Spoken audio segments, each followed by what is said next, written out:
What you are about to hear is highly classified. Pay attention and listen at all times. And most importantly, remember, here at Zone 4, we pride ourselves on our superior intellectualness.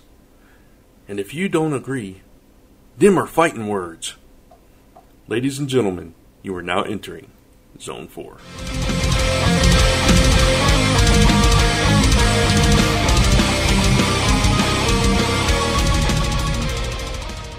And welcome back to the Zone. I'm Brant. I'm Chris. I'm Jay. And I'm Gordon. And this is episode 401 of your favorite monthly, currently, Friday night podcast. And you guys know who we are and what we do. So before we get into the actual show, let's say that we are proud members of the Comics Podcast Network. You can find each and every episode of Zone 4 and several of our other podcasts on our Zone 4 network on comicspodcasts.com, alongside a plethora of other podcasts to fill your listening needs. So, there's all that out of the way. It has been a month, and I know this is technically not going up in August unless you're a patron. It's actually going up on September 1st.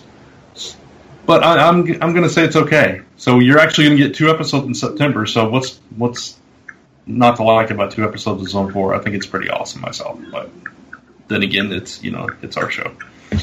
Now that I'm rambling, let's move on. We're not talking because we're going to just wait and see how far you go. So it's all right, keep going, man. I know. I'm digging and digging and digging. We've been hanging out with Chris too long. Let's be serious here. I know, right? Who doesn't like Zone 4?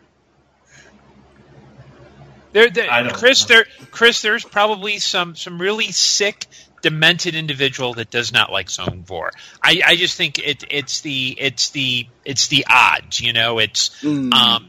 I could start naming names as to people I suspect would, but that would, you know, there are libel laws, and but people like us because we are, we're sophisticated, we're intellectually superior, and we're just damn sexy. I mean, I'm an incredibly sexy man. That's why right. people listen, because yes. Yeah.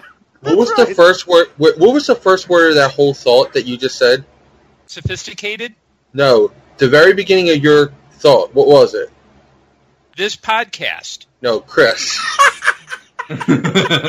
You just said all that stuff, and you included Chris into that. Hey Jay, you know what? I'm just saying, a haircut doesn't make you sexy. Right? You like your collection, right? Because on top of my sexy and intellectualness, I can come down there and be a magician intellectualness. Too. Hey, I'm an intellectual. I can make I have a crypto guard in my house. My portrait. I have 5 cryptos guarding me, so they'll be fine. Jay, there is a note of explanation to that. Okay. Chris has some incredibly, potentially personally damning photo negatives involving me, and so I have to. Now it all makes sense. I have negatives on all of you, so don't push your luck. I told you to get that camera out of my house, man. I'm not ever doing that. And Jay thinks he's Skynet, but I've got goods in reality and digitally on what he's doing. Mm-hmm. Jay, I know about that website. Website. Oh, I'll bring it. On that website. ComicFrontline.com, that website. That dirty website. I know about it. Uh-huh. Wow, this went off the rails fast. Very fast. It got dark really fast also. Welcome back to Zone 4. I think Chris is just in a dark mood. I'll send that picture of the pumpkin again. Gordon, don't make me. Gordon, if you we have this group chat called GroupMe that all of us on Comic Frontline use, and Chris was chatting in there yesterday, and he just went off and started talking about killing people. I didn't talk. Now wait, you're taking it out of context. You started talking about killing people, and we're all like, "Whoa, dude, this is dark." And I said, that shows a picture of a demented-looking pumpkin. Yeah, believe it or not, my mom has that. I would just like to say for our regular listeners, All four of us are sober tonight. Just wanted to let you know. Well, I don't know about Chris. I'm so Yeah, he's started dipping into Mike's Hard Lemonade, so who knows? No, I'm done with them. We only had like 6 of them. They're gone. The whole pack's gone now. I'm on Mountain Dew. All right. I mean, unless they spike the Mountain God, Dew. booze and Mountain Dew. No, bad. No, bad. Never mix booze and Mountain Dew. I don't have booze in it, so I'm fine. Well, Unless Cindy spiked it. I mean, I don't He's know why. jacked up on now and laters and Mountain Dew. there Oh you go. my God! When that was my childhood right there. Now and later. Sugar and soda. caffeine rush. Oh. Yeah. I used to. What got breakfast in college? Because I would order it out of the vending machine at Loyola, was a 6-pack of Oreos and Mountain Dew. I was Coke and Reese's Sticks. Those I think that's what they're called. Every morning, I would we would still ice stop bake. off at the corner store in front of my school, and right before I went to school, my mom was like, "Pick something to drink, and pick a candy for your lunch." I'd always grab the Now and Laters because it was this huge bar with 3 different flavored candies, and there were several of them in there. And I always get either a Pepsi or a cola. Yeah, when I was a kid, there was this Minute Mart up the street, and they had these sodas. They were like really generic brand, but they were a quarter a piece, and they had like 4 flavors: cola, root beer, grape, and probably lemon lime. And me and my friends would always walk down there and get one of those and some penny candy when that existed. And I'm dating myself now, but No, I remember the 10-cent candy, so I'm not too far behind you. yeah, so those were the He days. was like, I got 10-cent candy. Yeah. That's 9 cents ahead of me, man. No, I'm it was probably sorry. nickel candy actually. But Oh, I remember penny candy. yeah, You can get Swedish fish for a penny. yeah. Man, I you get all never kinds of got stuff like Swedish that. fish for a penny. I would have loved to have gotten Swedish fish for a penny. Yeah, Yeah. but Chris, context, you could get 1 Swedish fish for a penny. Yeah, I understand. I could have more than 1 penny though. Yeah, now they're like 5 for 50 cents. Yeah, exactly. So that was the I don't know what kind of portion of That the was show us that was. That was reminiscing about the rambling. past. That's the way we should start the show. That every was the episode. intellectualness content. The intellectual. The intellectual, yeah, about candy Nice. and soda and our childhood and how we spent it. Now it's all about the bacon. Bacon. I could go for some bacon. I actually saw somebody make something with bacon the other day. It was, oh my God, what was it?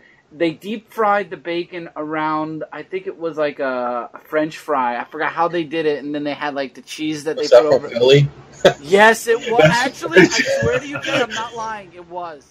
I was just saying because Philly has this kick right now where everything's deep fried and wrapped in bacon. Yes, so it could have been. It was filled They have with a something. bacon donut. Yes, Yeah. they do. Gordon posted about that on Facebook the other day, as a matter of I fact. saw I'll that. tell you, there's things in Philly that would just clog your arteries just by reading it. And this is why I got to move to Philly.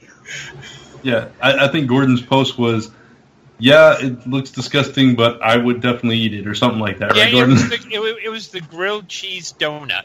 Oh, Yeah, that's what it was. Habanero bacon with cheese in it, and it was I would eat a grilled cheese donut with bacon in it. I would definitely. Yeah, I think I would too, honestly. Just take the jalapenos out because I can't handle the jalapenos. But yeah, sure. No, it's Lightweight. habanero. And Oh, okay. Habanero, habanero that's even is worse. not as spicy. Okay. Oh, then it's that's fine. not? No, it isn't. I thought it was hotter. I like habanero too. I get, like, there's some sandwich I get from somewhere. I can't remember where now, but it Subway? has that sauce on it. Subway, No, not Subway. Quiznos, I think it's Domino's, actually. Domino's. Yeah. I think I've seen their commercial, the habanero. Yeah, I think so. I want Domino's now too. For those of you that don't know, I really didn't have dinner tonight, so I'm okay. I'll be all right, but I'm hungry. So to wrap up the food portion of the show now, Please, thank you. you guys want to join the Bacon Brigade, go over to our Patreon page. It's only $1. It is You a can- kick-ass badge that you can literally get the put badge. anywhere. And you'll get this episode 5 days early, so that's pretty cool. Yes. I think that's pretty Yeah. awesome. Just don't do what a lot of Game of Thrones so-called fans do and post spoilers. So don't if you're a patron and you post the spoilers early, Chris and I will come and we're bringing baseball bats and we will bring just Chris coming is enough. Bring the bait. Jay, I'm gonna kill you tonight. See Chris coming, it's like Jay's out no blood tonight. So no zone 4 spoilers. Don't say like, hey, intellectualness. You know. Oh man! I laugh when my friends on Instagram share those Game of Thrones spoilers night of. I'm like, I have not watched Game of Thrones yet, so these spoilers do not hurt in any shape or form. But when I do start watching, I will come back and I will find these people at some point. It's kind of dull, Chris. It's like I see Game of Thrones as like it's like for people who are too dumb to learn Dungeons and Dragons and too dumb to figure out how to download porn on the internet. Just my opinion. I could be wrong. This he says to me, who I've watched every single episode of the show twice, and I'm going to be watching it as soon as we finish this podcast. I hear Brand's closing statement as Gordon fight me. That's all good though. Winter is coming. Yeah, winter is coming. Exactly. I'm bringing the ice and the fire, man. Anyway, moving on. It's time for some comic book headlines. Because we aren't headlining anything else anymore. I know. We got to stop there, or Gordon and I are going to get we're going to throw down, man. We can't end the show like that. Shoot, forget about Mayweather's win. We're going to have Fowler versus Domowski. Yeah, exactly. Fowler Domowski 2017. We'll put Mayweather and McGregor to shame, bro. Hell yeah. But you have to donate to the Patreon to get that. Exactly. Yes. There you go. There you go. We'll do that away for free. It's like pay-per-view. Yeah. $50, dude. I gotta fly to Chicago. $50. $150. Well, I would just say it's not for free because pay-per-view, like the fight you had to pay for. So yeah, exactly. Actually, Brant, that becomes like the highest level. Like if you become a sponsor, like the $100 level or above. Yeah. They get an exclusive ringside seat to watch you and I fight. There you go. We're not going to say what kind of fight.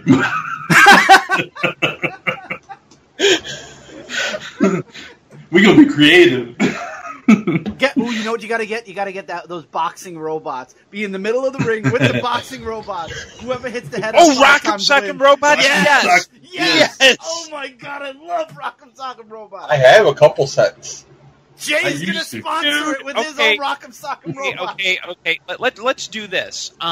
If you're a Patreon sponsor, you're listening. If you decide to sponsor us at the $100 level or over, you get a ringside seat to watch Brant and I fight with Rock'em Sock'em Robots. There you go. Oh my god, that would be so We'll make it happen. We're gonna remind you at the end of the show about that too. Yes. Oh god. Put clothes on the robots. One will have the Gonzo Goose on it. Oh god, I see it. I see a million people standing around a little table while Gordon and let me just add, if this happens, if any of my friends who do like fire spinning, music, any kind of dance, any kind of performing want to get involved, we're game. We will make this happen. I'm just putting that out there. Oh man. Contact Brand at brand@zone4podcast.com.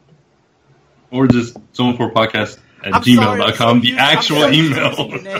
Yeah, the actual email, Chris. I'm sorry, I'm used to us having names. Or you could just, or for any of my friends who are interested, reach out to me via Facebook. We will make this happen. There you go. What have I started? I love this show. This is awesome. All right. Okay, let's really get to the news now.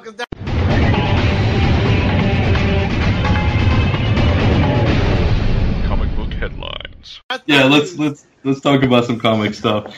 And we're going to start with some media stuff, so Chris is actually going to get real quiet in the corner now.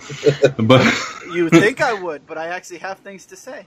Oh, interesting. All right, Poor boy. You thought I was going to be quiet. I'm just getting started. I'm hoping too much, man. I know that. Hoping for you to be quiet is just like a pipe dream. But ABC and Marvel interested in a Jessica Jones-esque show for ABC. Why? That's what I was going to say. But they're actually... Think about it. There's a lot of possibilities with that. It doesn't have to be Jessica Jones per se. Think about all the Marvel Knights stuff we've got. Think about all the other stuff that's kind of in the same realm as Jessica Jones Alias. Maybe, we've got Runaways. We've got Jessica Jones. We've got the debacle that will be the Inhumans.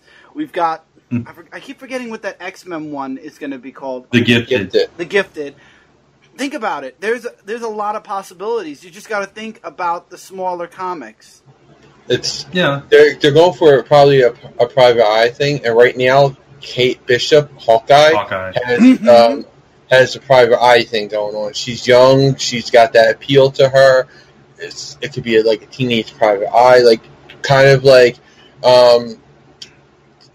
Marvel meets Veronica Mars. Something like that. The Thunderbolts? I can see that. Thunderbolts? Maybe. Well, that's not a Jessica Jones style show. It isn't. That's true. Jessica Jones style. I would say Spider-Woman, but I'm pretty sure Sony has that wrapped up. Oh, no, they can do TV stuff with Spider stuff. They just can't do movies. Oh, can they? Okay. Yes. Yeah. So they didn't want to do Spider-Man TV. Go ahead. I'm sorry.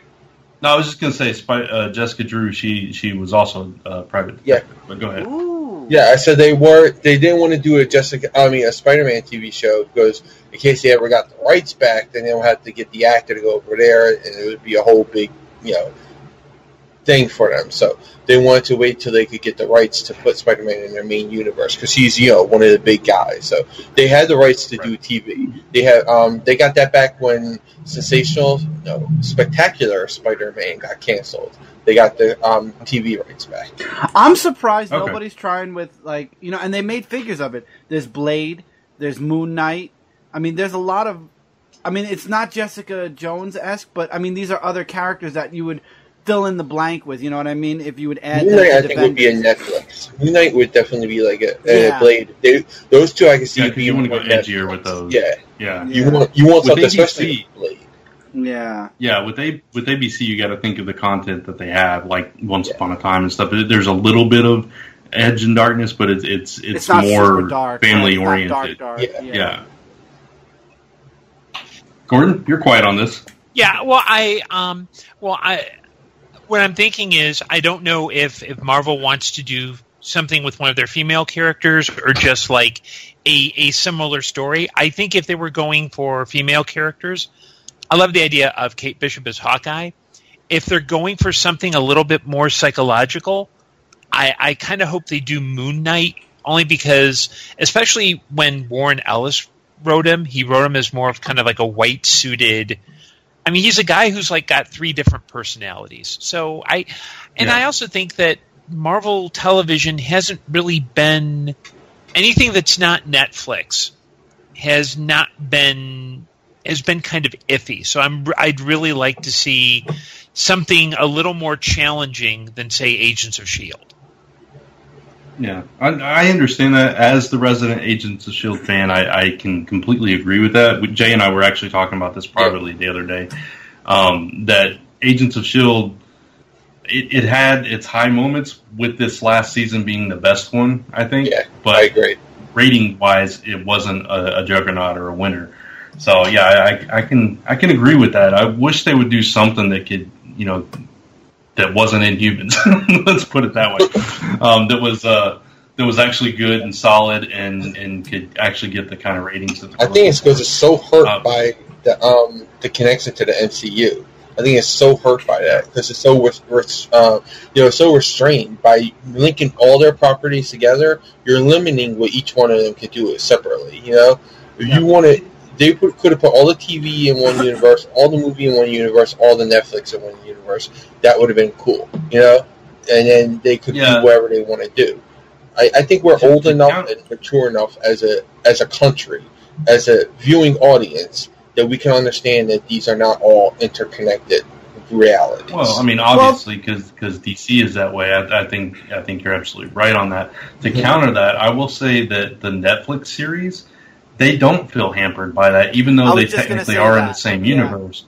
But the difference is Agents of S.H.I.E.L.D. kind of has to be because S.H.I.E.L.D. was a presence in the movie. Yes. And it still has a presence in it. Because Agent 13 was in Captain America Winter Soldier, you know? Right.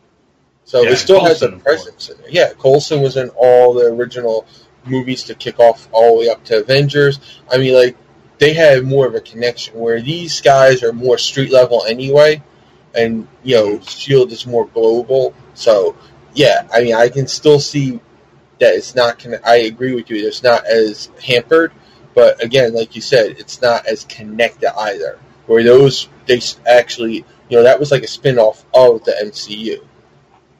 Yeah. All right, so in that same vein, Marvel Entertainment is looking to do more comedy as well. Now we know that. But Brent, yeah. Sure. I read the article, and in my understanding, Marvel's already done comedy. They've done a show called Iron Fist. I actually like Iron Fist. I did too, but that's fine. A lot of people didn't. I know. And we're in the minority. Yeah, we definitely are. As a matter of fact, a lot of my Facebook friends, when I was saying, you know, I'm rewatching Iron Fist, they were like, "Why?" So it's cool. But yeah, it's okay. New Warriors. New Warriors is going to be comedy on Freeform. I don't see why New Warriors is comedy, but whatever. Are you guys worried about this? Because I'm thinking of DC's recent foray into comedy with the very quickly canceled. What was it called? Powerless. Yeah, Powerless. Thank you.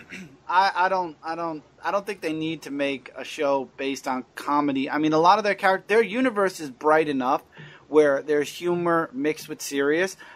There's really no character. When I read the article, I was like, there's really, other than Deadpool, which they don't have the rights for, unless it's for TV. I don't know if they have the rights for it even on TV, but even Deadpool is kind of edgy comedy. There's really no character. I mean, Slapstick or Solo, one of them. I think they're all Deadpool characters. So. Exactly. So they are. You can't even use them. Well, so I mean, where are you going to go? Bob? There's Squirrel Girl, but she's going to be on New Warriors. They've already kind of dipped into that. I think if you could make a stretch and go something like Moon Girl, but then you got to pay for a budget for a big red dinosaur. Say that again. Stuff like that. Yeah, all their comedy stuff is really Deadpool related. Yeah, it really is. That's the problem. Or if you're talking jokey stuff like Spider-Man, but again, they're not going to lead. No, they're not getting Tom Holland on there. Unless they do like a Sinister. Who was the Sinister Friends of Spider-Man or something like that? Sinister. The Superior. The Superior Foes of Spider-Man. Yeah, they could do something like that. But I doubt that too. I just think they're going to do something like, I don't know. I don't know what they can actually do. Like, unless they do like a Power Pack series, where it's the kids having fun, like that could be a comedy-ish. Young Avengers, or they could revisit that damage. Yeah, they can. They could revisit that damage control thing and make it a comedy, but then it's just going to be powerless. Yeah, exactly. I was thinking that too. What about Champions? No, you can't. It's a no, they're just a joke. It's just the book is just a joke. It's not a comedy. The book is just a joke. I don't know. It's a play on tragedy, not comedy. It makes me nervous them trying to do comedy because, I mean, there are humorous elements to all the Marvel stuff except for the Netflix stuff. But straight up comedy is, I don't know. That makes me nervous. Actually, if they're going to do a sitcom, I've got 3 words: Paste Pot Pete.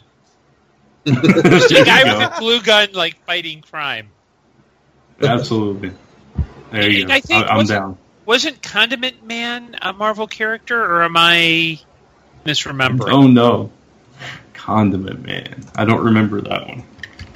He had he was like he had like a squeeze bottle of ketchup and a squeeze bottle of mustard. He'd squeeze. Condiment King. He was a Batman villain, actually. Oh my god! Yeah. He was a Batman villain. I think it was a mortar. I think it was we'll talk about it later, but I think he was a mortar of the month on in the Wizard magazine back in the day. He was actually created by Bruce Timm and Paul Dini for Batman the Animated Series. Oh my god! Oh man! Wow! Oh, bad me. Bad. Why? I am sorry. Why didn't they add that to that Six-Pack comic with Six-Pack, who's one of the dumb villains from Superman's past? Well, that's from what's the name? That's from that other comic. What's that? It just came out a little while back. Six-Pack and his group of misfits. I know, but they're from another. They're from. What's that guy? Yeah. Hitman, I think. Oh, they are? Yeah. Six-Pack is from Hitman. Yeah. Okay. Oh, okay. Yeah, I skipped that series. Not Hitman. Six-Pack. I did too. I only remember him because he did a crossover with Superman back when I started collecting, and I grabbed it, and I thought he was the most dumbest character I've ever seen in my life. All right. So moving on from that to some other disparaging news. Joke. Yeah, it's a joke. The next 2 pieces are a joke. Yeah, we should say this is a rumor as of right now. Joker and Harley Quinn movie may replace Gotham City Sirens. There's a whole lot of talk, and we kind of touched about this a little bit on Frontline Live with Jared Leto. What's going on? Because there's talk that he wasn't going to be in the movies anymore. Now there's talk that he's guaranteed for Suicide Squad 2 and the Batman movie, but not. I've seen William Dafoe. I've seen William Dafoe. Somebody did like a Photoshop of him as the Joker. He looks really like it was from the Spider-Man movies. They got a good picture of him, and they actually painted him like Joker. And I forgot one person's like, "Why can't we have this?" Yeah, it's weird too because when this news was released, they had also released news that Martin Scorsese is doing a separate Joker movie. Yeah. And that DC's doing movies that are outside the movie continuity. I would support, and this is going to be a little controversial, but there's a qualifier. I would support Jared Leto as the Joker if and only if Gina Carano appeared to beat the crap out of him. A reverse Jason Todd situation? Yes. Yeah, he's your new Channing Tatum. No, he's number 2 under Channing Tatum. Oh, okay. Oh, wow. So Channing Tatum still up there. Yes. I don't see why DC would even entertain Jared Leto in anything. I mean, when Suicide Squad came out, while it was released, he was bad-mouthing the movie. That's like a killer for press. You don't do that. Yeah. You don't. That's like number 1 rule. You only do that if you know you're done with the franchise and you're really burning bridges right there. Like, he poured gasoline, he lit a match, and he just watched it burn. And they're going to bring him back? Like, just recast it. Yeah, and with, no tattoos. No girls. Right. That was the worst iteration of Joker we've ever seen. By far. Sure. Oh, yeah. I mean, 66 Joker was way better. With the mustache, the painted... you can't top his laugh. His laugh when I was a kid. That was the Joker's laugh. Before Mark Hamill's Joker, his laugh was the Joker's laugh. I'm saying, even with the powder over the mustache, it wasn't fooling anybody. That was still better than Jared Leto's Joker. Yeah, and not to mention that this whole thing with this director of the Batman movie, Matt Reeves, he can't get his story straight as to whether the Batman movie is part of DC's extended universe. At first he was saying, no, it's not part of it. And then he's like, no, it is part of it. And then he's like, No, well, it's part of it, but I'm not focusing on it. I'm just focusing on Batman. Here's the official explanation. Matt Reeves actually came out in a full interview and said that Batman is part of the extended universe, but there are no extended universe cameos in it. So you're not going to see Wonder Woman. You're not going to see Cyborg. You're not going to see Stoner Flash.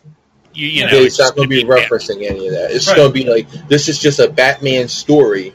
It's still the same exact Batman. All the things that happen around him is happening around him, but we're not focusing on any of that. We're just focusing on Bruce Wayne Batman. Yeah, and that's fine. If he had just said that to begin with, everything would have been clear, and you know, that's acceptable. It's the draw up hype for it. Yeah. And then we wonder why Ben Affleck is flip-flopping back and forth whether he wants to do this movie or not. I think that's just more drumming up publicity for it. Oh, because yeah. You draw that up and people are going to be like, sure, I go see it. I want to go. People are talking, look, we're talking about the Batman. That's not even out for, like, I think 2 more years or something. Yeah. Yep. Like, it's not out for a while. So, and we're talking about it now because that's what they want to do. They want to drum up that publicity now to get people talking. So when it comes out, people are like, oh, yeah, I want to go see that. And they're still going, I guarantee you, we'll still get something like every couple of months. There'll be something new that we had to talk about with the Batman. Yeah. And speaking of 2019, Suicide Squad 2 has been fast-tracked to come out before this Harley and Joker movie, or Gotham City Sirens, or whatever it ended up being. And so apparently it's going to come out the same year as the Batman movie now. No, thank you. I actually liked the first one. I didn't think it was that bad. Yeah, I don't know if David Ayers is still attached to this, the original director. Mm-hmm. I'd like to see him get another crack, because I think the first Suicide Squad had a little bit... you could tell that there was maybe a little bit too much of a producer's influence on it. Mm-hmm. I think if they had just let him just do bad people breaking stuff, it would have been. I liked it. It would have been a much better movie. So I'm eager for Suicide Squad 2. Yeah, if they had left Joker completely out of it, I think it would have been better. Oh, that would have made it perfect. Yeah, and Croc had to be better at that too, because Croc was a fail in that too. Yeah, I agree. All right. Excuse me. Let me clear my throat. So, you got to clear your throat. We're moving away from all the bad stuff, getting into some interesting stuff. Yeah, moving on to DC TV, exclusive to their digital service. Whenever that's officially announced and out, they have 2018. Yeah, they have. Well, they haven't named it yet, though, right? They haven't they have not named anything or anything like that yet. But we know they're doing Young Justice Season 3 and Titans. And Titans, they have now cast 2 of the roles. They have cast Raven and Starfire.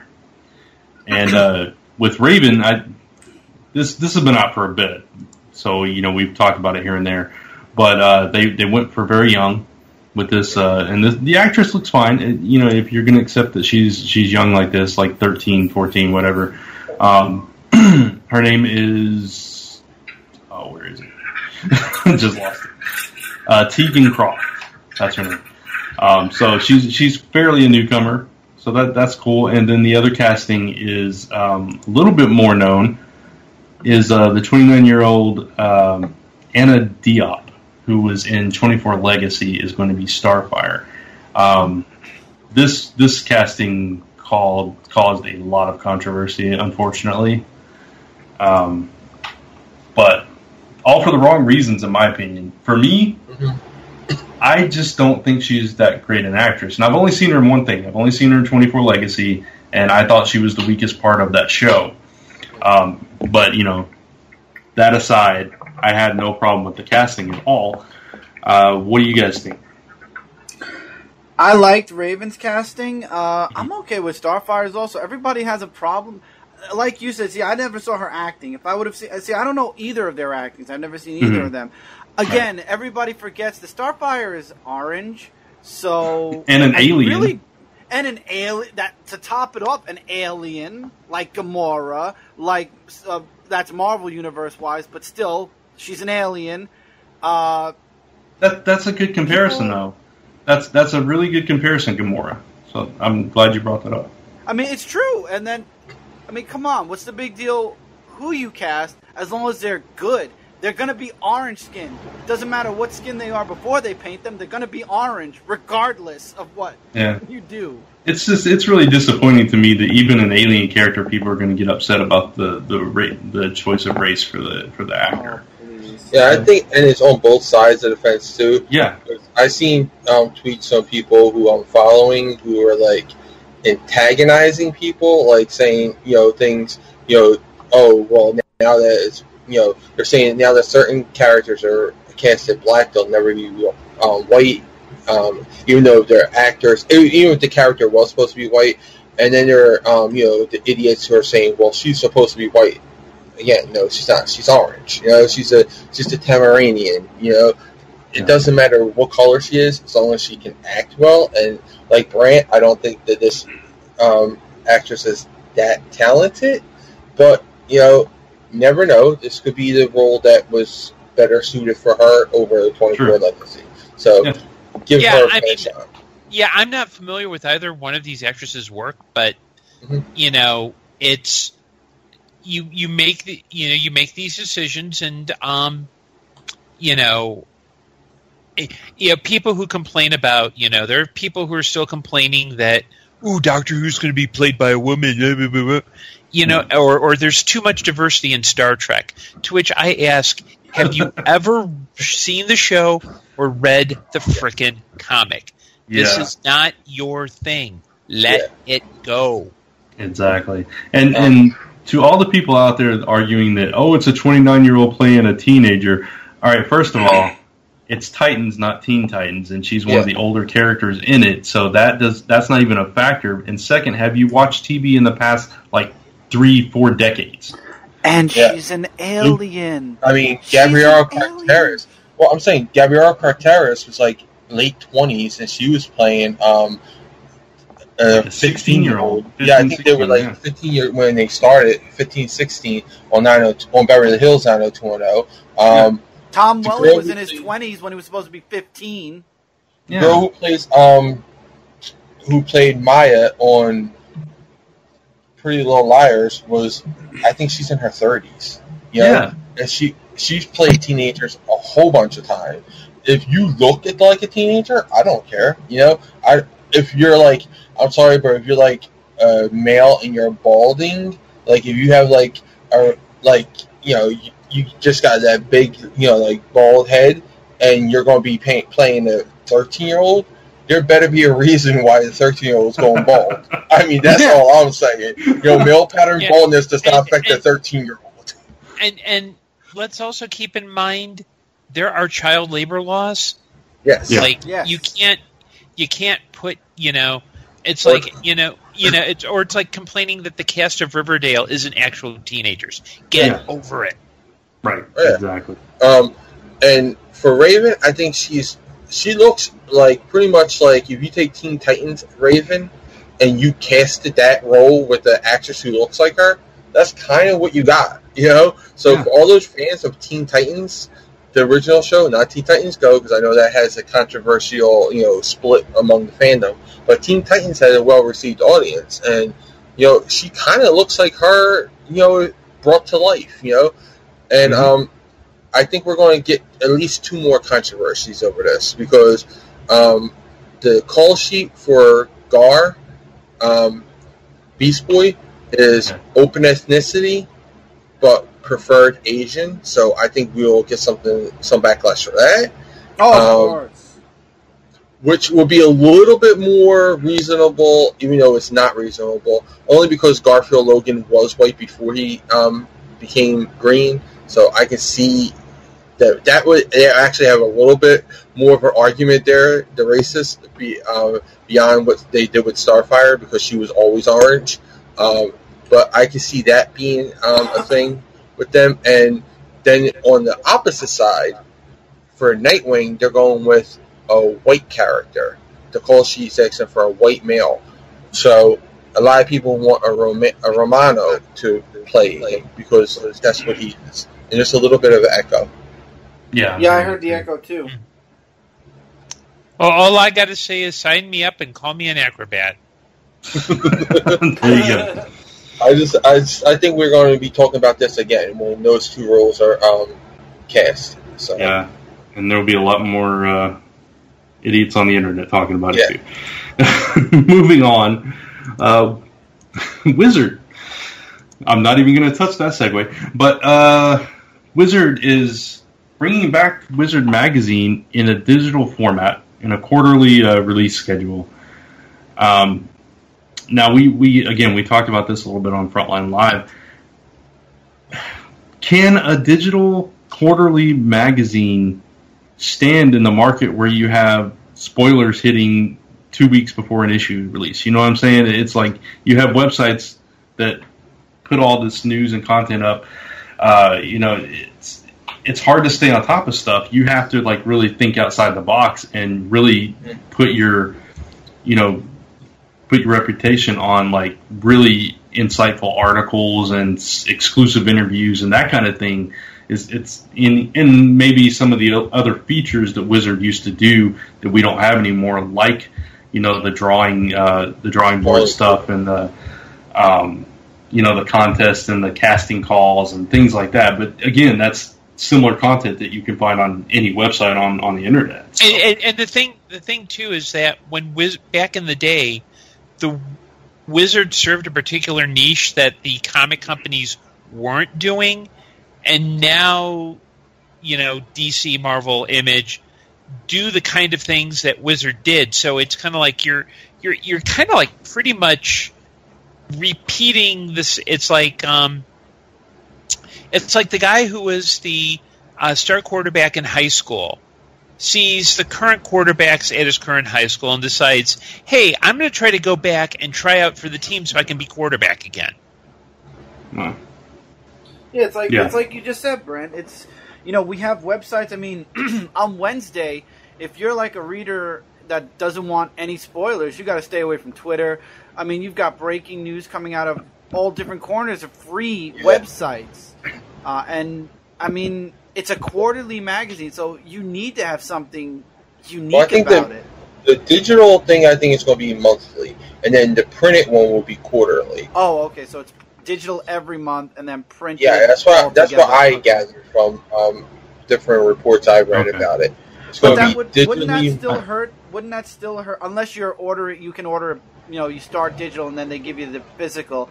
Wouldn't that hurt the physical? Because if you're reading it digitally, why would you want to go back and buy a physical magazine? I guarantee they're going to add extras into the quarterly. Probably. Yeah, and again, you have your certain fans that are fighting against that digital movement and still prefer print copies, or they like it so much they want to have it in print. That there's crossover there too.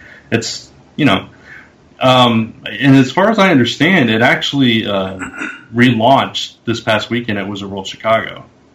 On August 25th, and one of this show's friends, Victor Dandridge, actually has articles in there. So it's like I don't understand the need for it. I don't understand the purpose to do it now of all times with.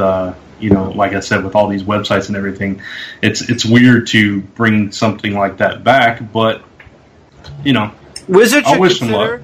I'll say this: Wizard should consider affiliating with somebody, maybe with a website, and seeing if maybe working together with a website with the magazine.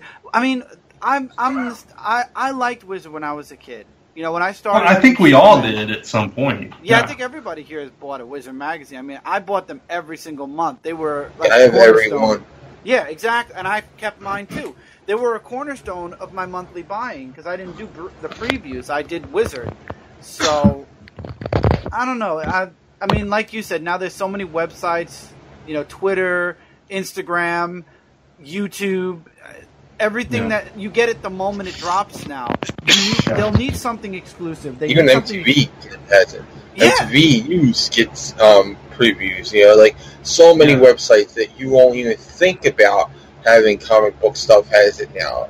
Like Sci-Fi Wire, or whatever that is called. They get exclusives with them, so it will be a harder market. But I think the reason why it's coming back is because there have been a lot of people who are still talking that they miss their Wizard magazines. cards, you know? Because like Brand said, a lot of people don't really want digital, so they can pick up the Wizard. I think part of the appeal for Wizard was never the news. It was more like their interviews, their fun columns that they had, you know, like the casting calls, the artists, the drawing boards, the envelope of the month, the you know, the free exclusive comics that you can get, you know, the half issues and the 0 issues that they would put out. So I think they did the poster books also. Before I had my autograph wall, their posters lined my walls for a while. Yeah, I still have all mine. Yeah, honestly, Wizard actually got me back into comics when I wasn't reading comics. I got out of comics for like 5 years, and every once in a while I would pick up a Wizard magazine, and I started seeing the ads for the G.I. Joe comic when Devil's Due and Image brought it back, and then I started seeing ads for CrossGen, and those are the two things that really brought me back into comics. Mm-hmm. So, you know, it's I'm not going to fault them completely because we all have connections with it. I think there towards the end, and I think we can all agree with this, is their content went way downhill. You got a thinner magazine, less content, and it was college humor. And I dropped it. Yeah, I dropped it when it went thinner. I stopped reading it when it went thinner. Yeah, it just wasn't. And I think it went up $1 too. It did. It went up. It went up for less content. I was like, no way. It lost a lot of pages, and then it went up $1.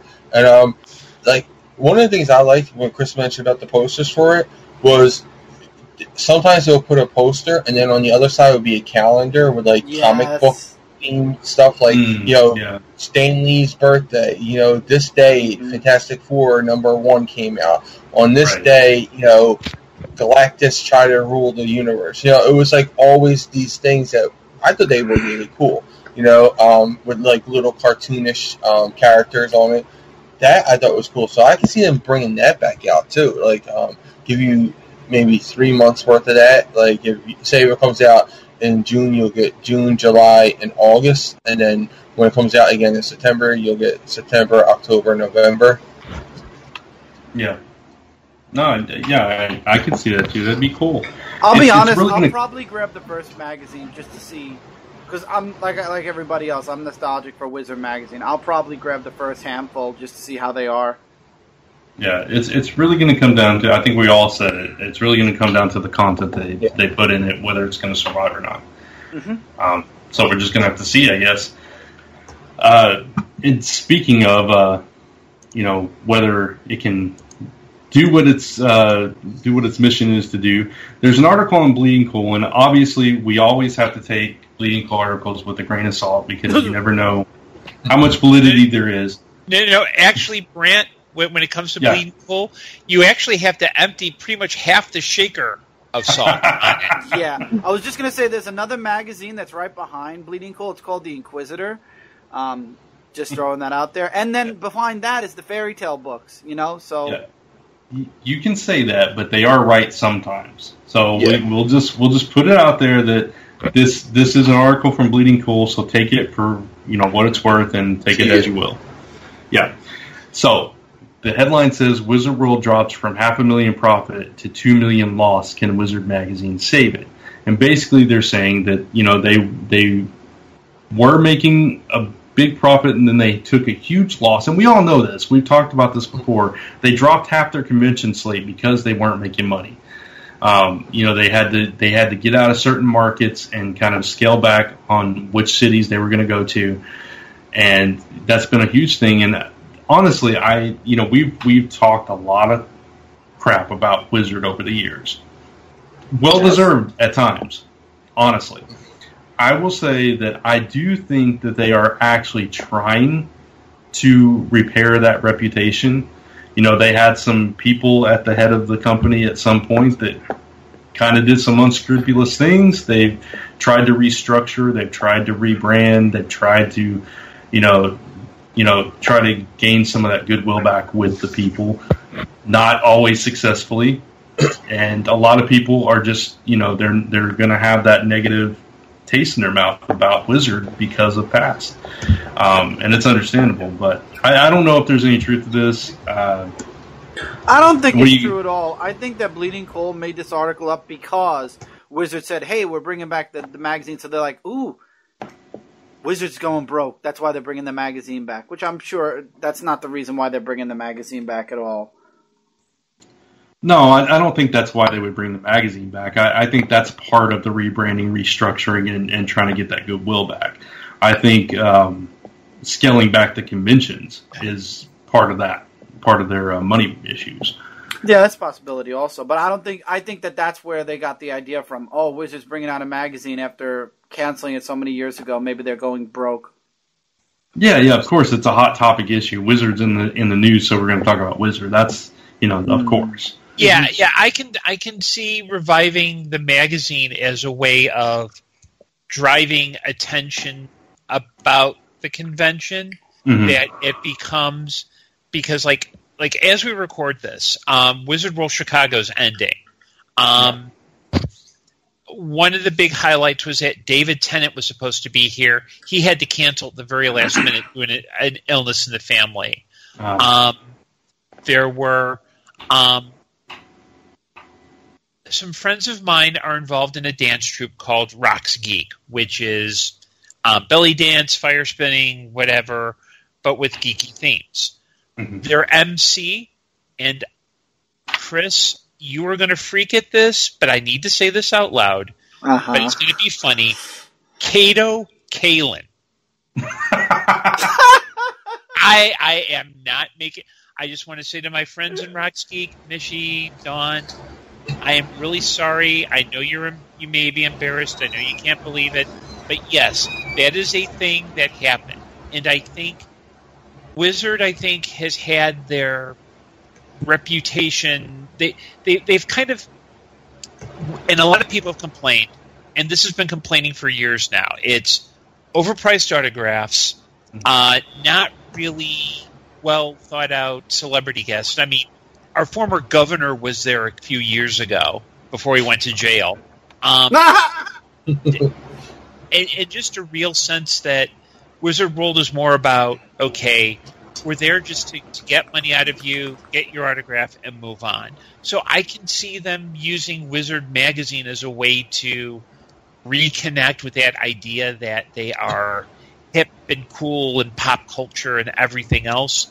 I don't see Wizard Magazine as, oh, well, we're losing money, so we're going to use Wizard Magazine to regain that money. I think it is, as Brand said, part of the branding, part of the we need to really... Hey, Gordon, that's a good idea.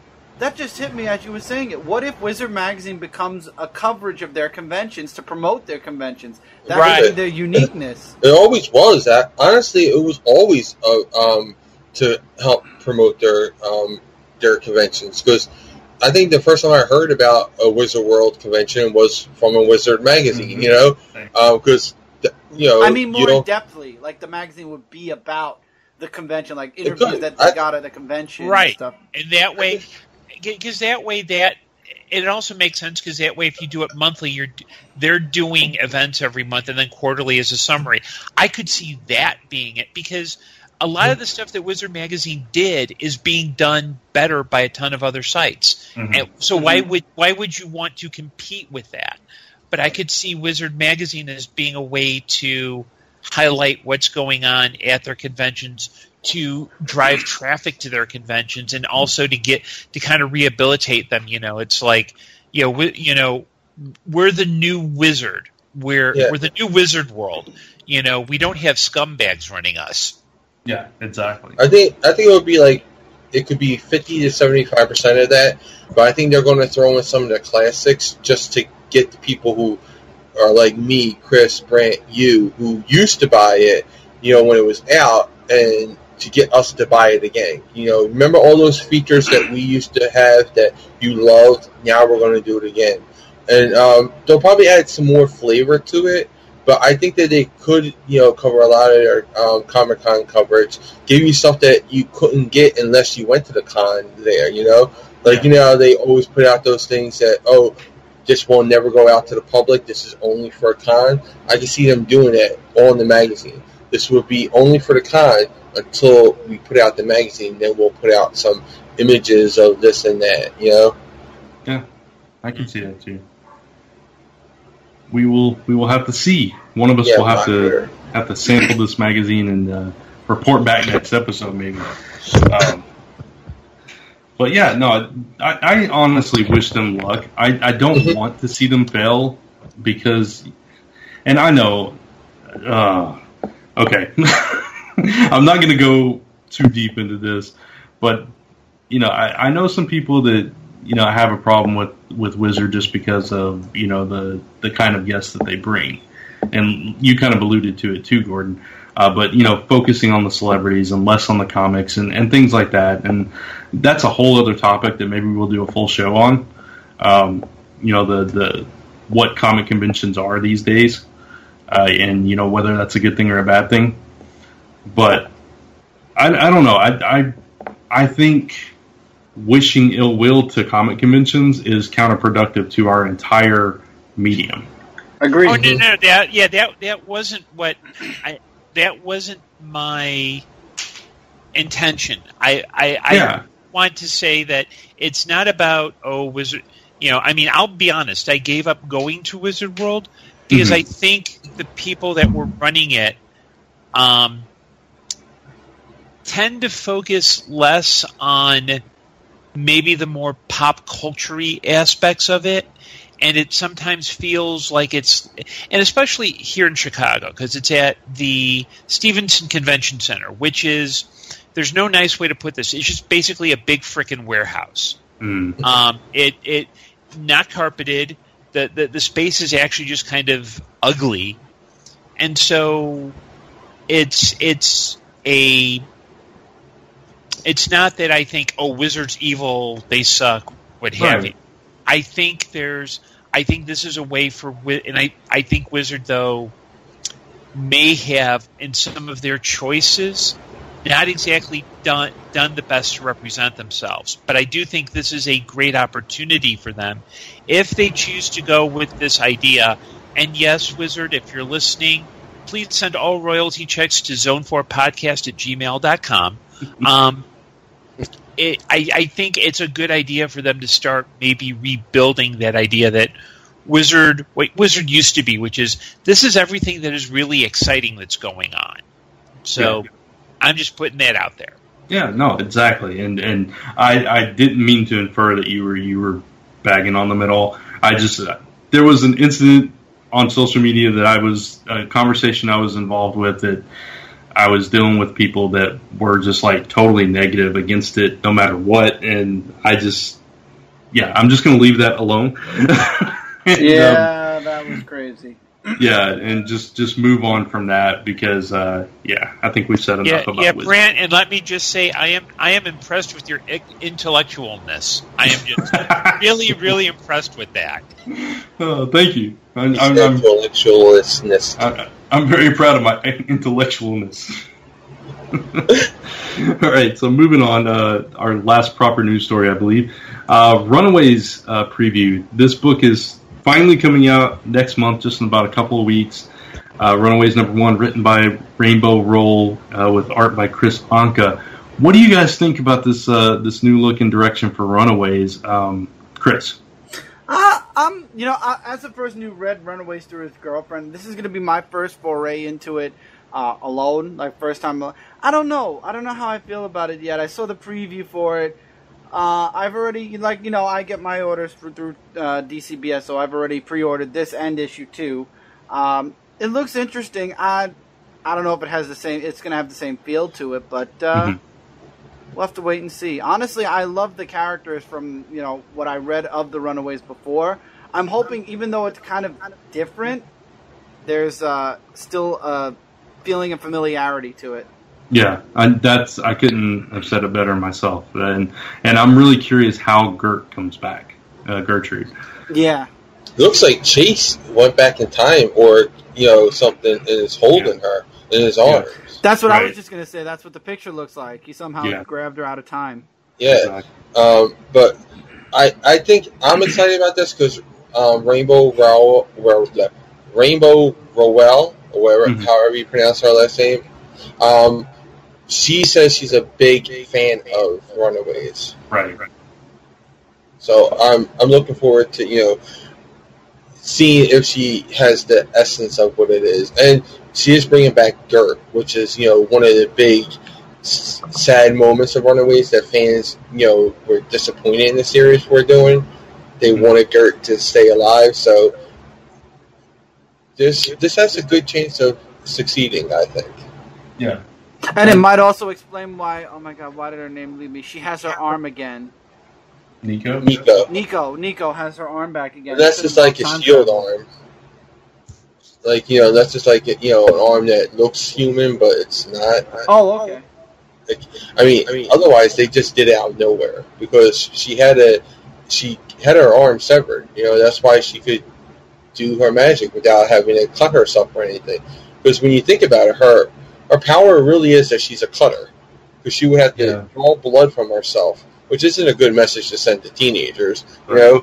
Cut yourself and you're powerful. And with the arm, she never even had to mention it anymore. She never even had to mention that she had to use blood magic. So I think it would be in their best interest to keep that. And maybe it's just like they're just doing a better job of a cyborg arm or something. Yeah. Let's hope it's that. Yeah. Gordon, any thoughts? Well, I never really hooked into Runaways first time around, so okay. I'm willing to give this a shot because it does kind of look interesting. Cool. All right. I'll tell you what. Why don't we read this for the show and we'll discuss it when it comes out. We'll discuss it on next episode. Yeah. Cool. Because I'm really curious about it. I'm a big Runaways fan as well, and I really loved that first series. But then it I don't know. It kind of it went a little bit off center after the first volume. There is a lizard crawling across my floor. All right.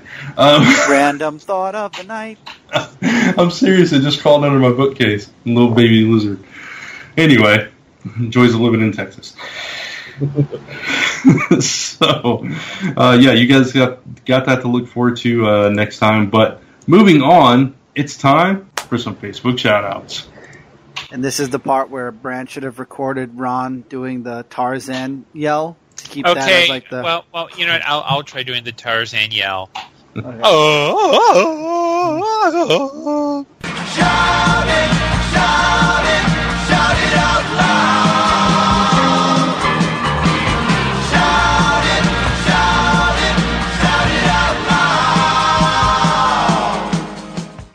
Close enough, actually. Channeling his inner Ron. And we have 3 shout-outs for this week. And Chris, when you said that, I just threw up in my mouth a little. Just wanted to let I'm glad I didn't take that sip. Ron's not even here and he's getting Hey, Gordon, if it makes you feel better, you will never be that until you start calling everything dapper. Then you have to start worrying. Then you worry. Then we'll worry. But until then, let's get to some shout-outs. So we got one person all the way from Bangalore, India. Her name is Neha Kanolkar. And she looks like she's really she's really close with her family. That's what I get from the pictures. And from what she posts on Facebook, she's all about inspirational pictures and inspirational quotes. So really cool stuff. All the way from India. Well, from Zone 4 to you guys over there in India, thank you for tuning in. Moving on, we have Joseph Fasil. He is a follower of Zone 4, as well as Comic Frontline, Dark Avenger C86, and Brooklyn Boys. He's known as Reigns Gaming on YouTube. He is from Illinois, and he is a huge fan of comics and video games. Moving on, our last one for the night is DNGN. Nobody knows his real name. I mean, he's just DNGN. And he's from New York. He's a huge comic fan of Frontline and Zone 4 as well. And he apparently is a big swirly picture person. And that's he's all also, he's also a Last Ever Press patron, so thank you for that. I'm glad Brand popped in with that because I completely slipped my mind. I'm like, I have to remember something. I know he did something else, and there it was. He was one of our bigger patrons for Last Ember Press, and he is always around on live shows, and I think he's a huge anime fan as well. Awesome. And his phone number's on his Facebook, but we won't talk about that. But, actually, there is one more thing. His birthday, if you're listening to this on Monday, his birthday just passed a couple of days ago. If you're listening to this on Friday, for those of you non-patrons, his birthday was exactly a week ago. So, late birthday, DN. Absolutely. And if you'd like to get a shout-out on the show just like that, all you have to do is head over to our Facebook page at facebook.com/Zone4Podcast and hit the like button, and we will eventually shout you out on the show. No guarantees about what we say about you. Absolutely. Or to get your name right. Almost never. Yeah, especially with that first one, you bet. But we appreciate your watching and tuning in every single week. Absolutely. Thank you very much. So with that, it's topic time. Topic time. It's topic time. All right, so we are going to talk a little about solicitations, but with a focus on Marvel's Generations and what's coming up for Legacy. We've all, I believe we all had a chance to read the Generations books. Okay, awesome. And I actually read my last one today. Me too. I was just going to say I read Thor purposely first in my pile to make sure I got it all down. Exactly. All right, so solicitations for November came out. We'll get to those in a bit. Actually, we can go ahead and cover DC, get those out of the way, and then we'll focus the rest of it on Marvel. We're not going to spend a whole lot of time on these solicitations, but I did want to point out some stuff going on. Doomsday Clock is finally kicking off in November. And, we don't know a whole lot, but... It's there. It's there. Doomsday Clock, $5. Yeah, it's got Superman and Dr. Manhattan in it. I mean, that's pretty much... That's it, yeah. The end is here, as it I will say, Brad, thank you for making me look at the solicits for November, because the solicits told me not only am I going to have to pick up Justice League in November, because it's connected to Metal, but to go back before my pre-order for October is done and order Flash 33, because apparently it's all part of this big story connecting both comics to Metal. So it's a good thing you told me to do that. Yeah. Well, you're welcome. I would have gotten it from Midtown, but I'm glad I got it from DCBS. I'd rather get all my books from one place. Yeah. For Brent, for those who do listen to Frontline Live, we were talking about Superwoman ending soon. Mm-hmm. So this could also be the month where we're starting to see the ending, because the Midnight Hour Part 2, at the end of the solicitation says, one that threatens to end Superwoman once and for all. So this could be that story arc that they were talking about. Yeah, and very well. Did we talk about this last week, the end of Superwoman? Or was I think it was a week or two ago, yeah. Yeah, because I wasn't on that, because I don't remember talking about the end of Superwoman. Yeah. Oh, that I don't think you were there either. Yeah. That sucks. Aw. We talked about how it was, I'm not reading it, but I think Kat was saying as Amazon. Yeah, Amazon, and how it was just starting to get good, and now it's going to be canceled. Yeah. I understand where they're going with it and why it's being canceled, though, because Lana really, truly can't have superpowers. They're probably just going to cancel it out. Mm-hmm. Yeah. Which sucks, but I like the book. I thought there was like the lull between the second and third story arc, but I think Superwoman, dare I say, has been stronger than Supergirl. I mean, Supergirl's picking up now, but it's been stronger than Supergirl, and Supergirl's still going on. I don't read either one of them. Well, I think Supergirl, though, also has the fact that it's a more well-known character, and she has a TV show. So this is true. Well, that is very true. That is very true. But there's also, I know this is big news for a lot of people who are not fans of the current Batman Beyond costume. He's getting another new costume. So. Oh, thank God. Never thank God until you see. The current one is basically the Batman Beyond costume, but it has some tweaks to it. Has extra lines in it. Has red eyes that look very weird. Oh, I wasn't talking about the way it looks. Apparently, the new Batsuit has an AI that Terry has to constantly fight because the AI in the costume makes him want to just do the mission and be Batman 24/7. It overcame Bruce. Damian beat it. Terry, I could spoil this past week's because by the time this goes up, it'll be last week. Terry beat it, but he's got that constant nagging in the back of his mind or in his suit, basically pushing him to go further than he's supposed to.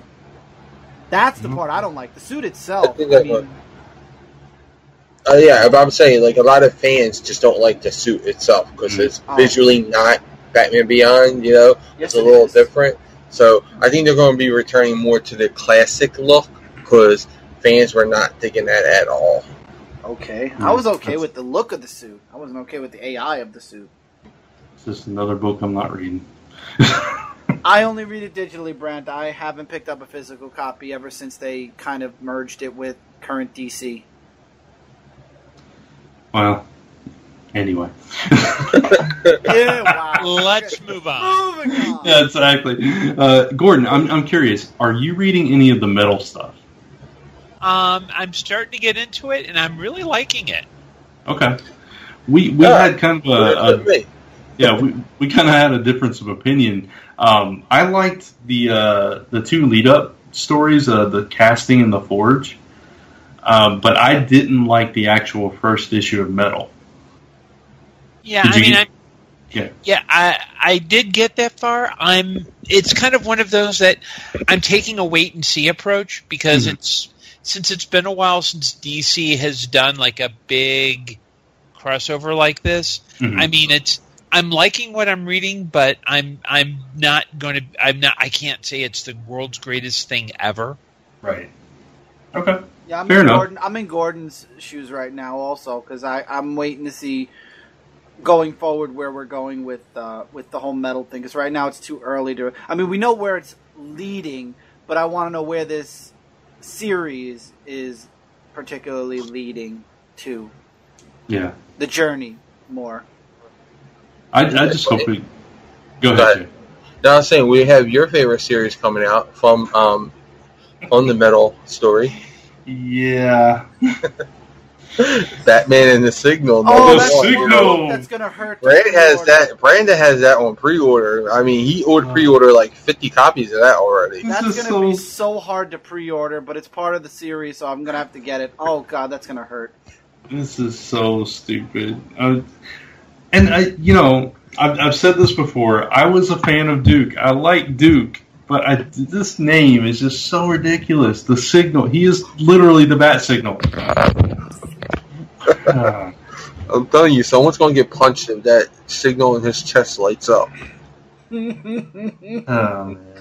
It's going to let...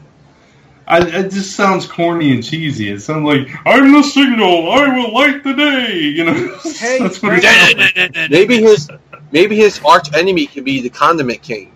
There you go. Bring it back around. I love it. Or we could just, we could watch him die during Rebirth, and we won't even have to worry about the Signal anymore. I don't think that's going to happen, but... Oh, there will be deaths in Rebirth. There's going to be one or two. I mean, Scott Snyder's been writing Batman how long? And this is the best he could come up with was the Signal. He had a better name before. The Lark was a better name before. I agree. Stuck with that. Just it was a golden name, but at least it was better than the Signal. Yeah, but stick with the Bat and Bird names. Don't go outside the box. Yeah. It's not your forte, dude. Apparently. But this is the same guy that gave us Bloom, right? Yeah. Yeah. Okay. Mr. Bloom so basically, we're gonna have the Signal, his sidekick, the Fuse, and their little animal, the Switch. Yeah. No, Nintendo will sue for that one. There's Nintendo Switch. You can't take that. I wonder if Commissioner Gordon has to show up to power up his suit every time.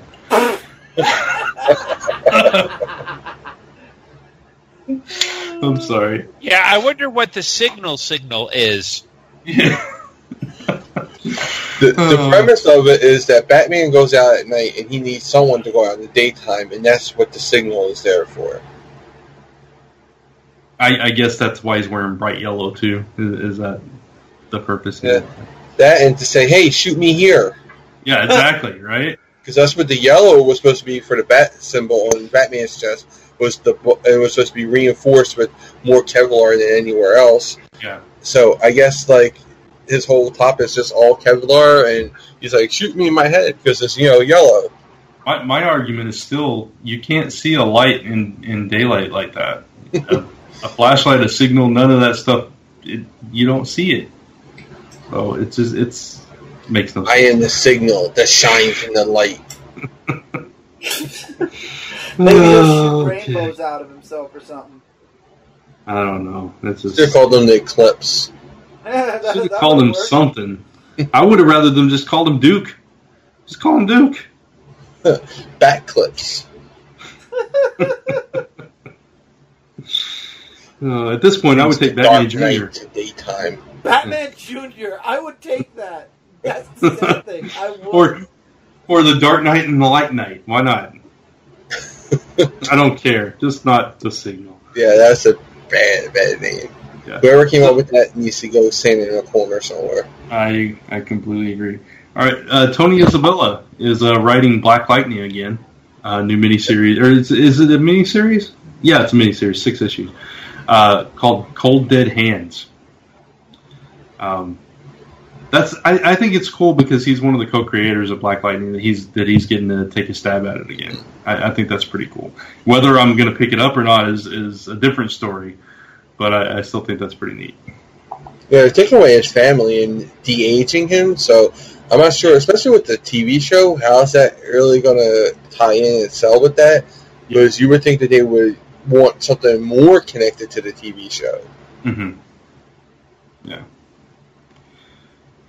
And Jay's favorite, Mystic U, #1, the new Zatanna series, 3-issue miniseries. There's a new Batman. There's a new what? Batman. There's a new Batman series coming out also. A mini Batman. Chris doesn't care about your series, Jay. He doesn't want you to talk about it. He's just moving on. It's painful. No, I want to talk about that. It hit me now, and I don't have my solicits up. Remember, Brent? I just wanted to put that note in for when Jay's done about Mystic U, because you have the solicits. I don't. Which one are you talking about? Which new series? The Batman miniseries. It should be right next to Mystic White U. Knight. Right after it. Is that White Knight you're talking about? White Knight. No, not White Knight. That's the one that's right by it. Then keep going. There's another one. That's a number Gotham 1 City Garage? No! Batman! It's called Batman something. Oh, Batman Creature of the Night? Issue 1? Yeah, it's It's essentially the secret identity, Superman's secret identity, but for Batman. Exactly. Okay, thank you, Jay. You could have said something along those lines. It's a real life. Yeah, it's a new series, Batman. Batman. Not just Batman. It's Batman something.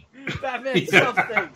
That's the new hit series of the fall. Is Batman something issue number 1? You have to get Batman Elseworld. something. It's Elseworld again. Don't you see they're bringing Elseworld back, Jay? That's a positive. Elseworld stories were fun. I don't think they ever left. I just think there just wasn't any to tell because they took a vacation. The New 52. Well, no, because the New 52 was brand new, so like they didn't want to get. Was Elseworld. I'm just basking in all the intellectualness of this episode. Batman something. The best intellectualness of the Yeah, night. so this is basically Bruce Wainwright, who lost his parents in a violent crime, and this is all in the real world. So this is someone who, it's basically their answer to the real world. Yes. Yeah. 7 strangers in a house. Yes, exactly. One of them's name is going to be Alfred. One is going to be the Miz. Do things stop getting polite and start getting real? Very real. The real world, Gotham City. Oh my god, I want that book now. I would buy that book. I would buy it in a second. Oh god. Hey, even better. Big Brother Eye. No. No. He abducts people and puts them in one. Yes, he abducts people and throws them into a place to live. No intellectualness for you, Chris. Big Brother's the only reality show I watch. That's the only reality show I watch. That's my guilty pleasure. So I do watch Big Brother. I know they made a joke on Cribs once, Metropolis Cribs. I remember I was reading in the Superman book. I don't remember which one. It was a stupid little thing that was on the TV. There's so many jokes for Cribs. Oh, I think everyone's had a joke with Cribs. They did it like I think they did a Mid-Earth Cribs. Yes, they did. They made jokes on that. The Osbournes. Well, I think the Osbournes was just a joke on themselves. Yes, it was. Yes, I just don't think they took themselves seriously at all. There was a radio every morning. Z100 would play. Decipher what Ozzy said in this clip, and you could win. And you could win. I think it was tickets to a Sharon. I think it's the only thing you can really understand that he said was Sharon. But back to Mystic U. Yes, please. I think DC did this just to hurt me. Just to hurt you? Why? Yeah, this is just to hurt me because they just canceled Gotham Academy. Yeah. And now they're bringing in Mystic U, another school book, which is Zatanna and some of the magical people are spending their college years at Mystic U. And we're even getting, what's his name, Felix Faust's son. He's getting a son, so, which really lends me to believe, ask who slept with Felix Faust? Yeah. I mean, I don't see him getting anyone pregnant in conventional means, but he has a child, so it's a magic child. Exactly, it has to be. It has to be a mystic child. But Pinocchio. Yeah, I just feel like a little wounded by this, just because it's another school book. But it does sound interesting. That's what it is. That's why it's called Mystic U, because I'm Mystic U. That's how you impregnate. Yeah. Imagine. Anyway, The Jetsons. Meet George Jetson by Jimmy Palmiotti. That is going to be interesting. No.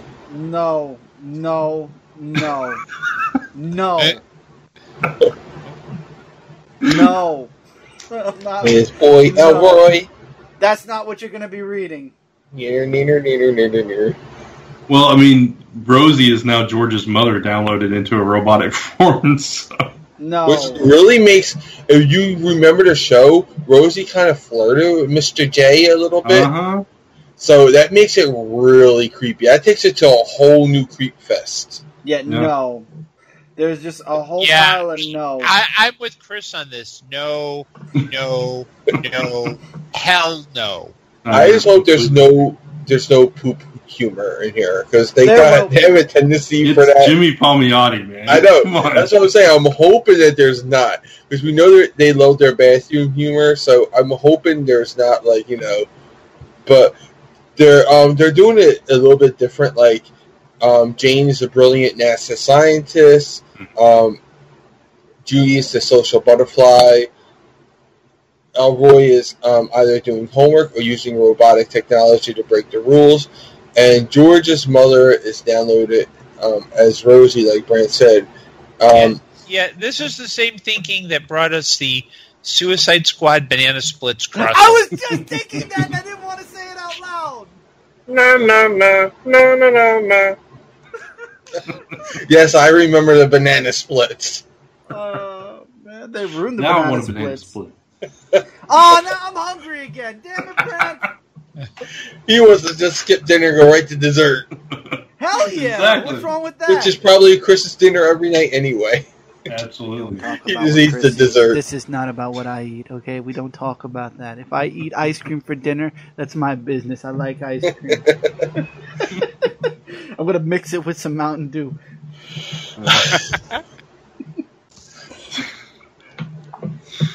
Oh man! All right. Anything else from DC Solicits? That's really all that caught my attention. One thing that actually made me wonder is there's only one Action Comics for the month of November. I don't know if anybody noticed that. It could have just been that they only solicited the one. So I doubt they're going to go back on that. Well, it's the aftermath of the Oz effect, and there's 3. I think there's 1 in November because there was going to be 3 in October. Right. That could be it too, because they're definitely not going to pull back on Action Comics because they want that 1,000 mark as soon as possible. I agree. I think that's why they're doing it though, because they're releasing an extra issue in October. They're only going to release 1 in November to even it out. Yeah, I can see that being the reason why. But, yeah, and that's the after effect of the revelation of who Oz is, and picking off that, Detective Comics picks up after Tim Drake comes back. So, yeah. All right. Well, obviously Oz is going to be gone because if Tim got away and Oz didn't go right back after him, obviously Superman. Well, if they know that Tim's alive, what's the sense of going after him? You'll have to capture everyone who knows that he's alive. He got out. You know? That's true. So it could also be that. But just from the picture of the issue, it does look like Oz may not be alive because his stick that he carries is broke in Superman's hand. So he could be dead, but the covers could be very misleading also. Oh, yeah. Sure. Absolutely. All right, so should we move on to Marvel? Yes, please. All right. All right, so let's go ahead and just break it up and talk about Generations. Now, so far we've had 4 of these one-shots come out. We've had excuse me, the Hulk one with Totally Awesome Hulk and Banner. We've had Jean Grey and Phoenix. We've had all new Wolverine and Wolverine, and the most recent one was Thor and the Mighty Thor. Yes. So we'll start chronologically then. The Hulk one was the first one that they released. All right, Chris, share your thoughts, man. All right. Chris, double take. So elegant. They released it. Intellectualness. Hey. That's totally the title of this episode. If you want me to lose table. intellectualness, then I'll talk about the book. Okay. I thought it was doo-doo pee-pee caca. Wow. No, I don't really think that's the highest of intellectualness right there. I said if you wanted me to lose I just feel like I'm sitting at the round table. Don't you? I said lose it. No, I just feel like there really was. I didn't get anything from the Hulk book. It was the first one released. If anything, it's making Cho second guess being the Hulk, which he already was after what happened with the Weapon X crossover. So really, it didn't give us anything, and it didn't explain why he went there yet, because apparently it's going to be explained in Secret Empire 10. Yeah, let me backtrack. This whole Generations thing, for anybody that doesn't know, basically random characters are getting transported to the vanishing point or whatever, or some kind of, I don't know, it seems like they're going back in the past, but they'd kind of said that it's the vanishing point where anything can happen, yada yada. So each one of these characters from the current Marvel U are going back into some period of time to one of these classic characters, Hulk, Wolverine, Phoenix, Thor, and so on. So that's the premise for these. We don't know why. It's never explained in these books why. Just that they're there and they get to meet their counterparts. So, going off of that, Gordon, what did you think of this one? It was crap. So far, that's 2 duties. We had 2 duties for this book. I mean, it was kind of like, when I finished reading it, I'm like, really? You just did this whole... Nothing really happens. Like, I mean, at least in a typical Hulk book, stuff gets broken. Here it's just like, oh, I'm the Hulk. Oh, no, I'm the Hulk, too. Oh, you don't want to be the Hulk. Oh, yeah, it's crap. Move on. It was weird to see this iteration of Hulk, Banner Hulk, be able to speak the way he did. Yeah, that made no sense to me. It was like they took 2 different Hulks and they mixed them together in the wrong era. Because the era that they were at, Hulk should just be the Hulk smash. That's all we should get out of him, or puny human, not a full-on intellectual conversation. And so easily he went back to Bruce Banner. He didn't have to. Right. I was just gonna add to what you said. He comes out of that when he's talking right to Bruce Banner, and Bruce Banner's like, Hulk's right. It's like, like he just had this private conversation with himself right then and there. I completely agree with you guys. This one, it's funny because a few weeks ago when this issue had come out and we did Frontline Live, I didn't read this specifically because you guys told me it was crap. Bless you. And so I read that one today, and I still regret it. All right, so moving on. The next one was Jean Grey and Phoenix. I actually really like this one. Sure. And, even though there wasn't, you still don't get a reason why they're there. I felt like I don't know. I felt like her, the young Jean Grey. She finally got to meet this idol that everybody tells her that was this such great person that has done all these great things and all this stuff, and the horribleness that she became. And the horribleness she became, and the tragedy that she suffered, and all this stuff, and she gets to meet with her and walk with her and get to know her and understand what people fear from her, what she's going to become and all this stuff, and trying to process how she's going to deal with the Phoenix who she thinks is still going to try to possess her. So I thought this was really interesting, and also it was kind of nostalgic because you get to see the original Jean Grey, which we haven't seen in quite some time. So, Jay. I really like this, but at the same time, this wouldn't have really been Jean.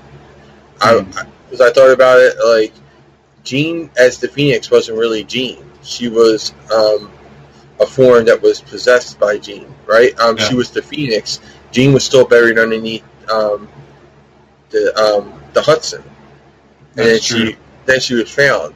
But either way, this I liked that. I thought it was very character driven, and if you're reading Jean Grey, the book, this fits totally in with what she's going through. So where I think Amadeus coming out of nowhere just felt like, okay, I'm in the middle of a story, and this guy's coming in, and I feel like I'm in the middle of two stories now. This felt like a continuation of the Jean Grey story. It was so character-driven that even if you didn't read that Jean Grey story, you still felt the reason and the motivation behind it. So I really enjoyed this one. Yeah. I agree. Go ahead, Chris. I was just going to say I agree with Jay 100%. You guys have said everything I wanted to say already. This was more Michael's book that he reviewed. I just overviewed it, to keep up with the whole Generations mini. Yeah. Yeah, and I like this book too. Part of it was because it was so character-driven, but part of it too was that, unlike the Hulk book, there's at least and because the Jean Grey character is already kind of time-tossed, there's that nice sense of, she knows what will probably happen to her, and she's wondering, is she changing history? Mm-hmm. Yeah, and I like that piece. Whereas with basically the Hulk book felt like a tryout book. It was like, okay, write a story with two Hulks doing stuff. It's like, okay, what does Hulk do? He smashes. So let's, Yeah. Yeah.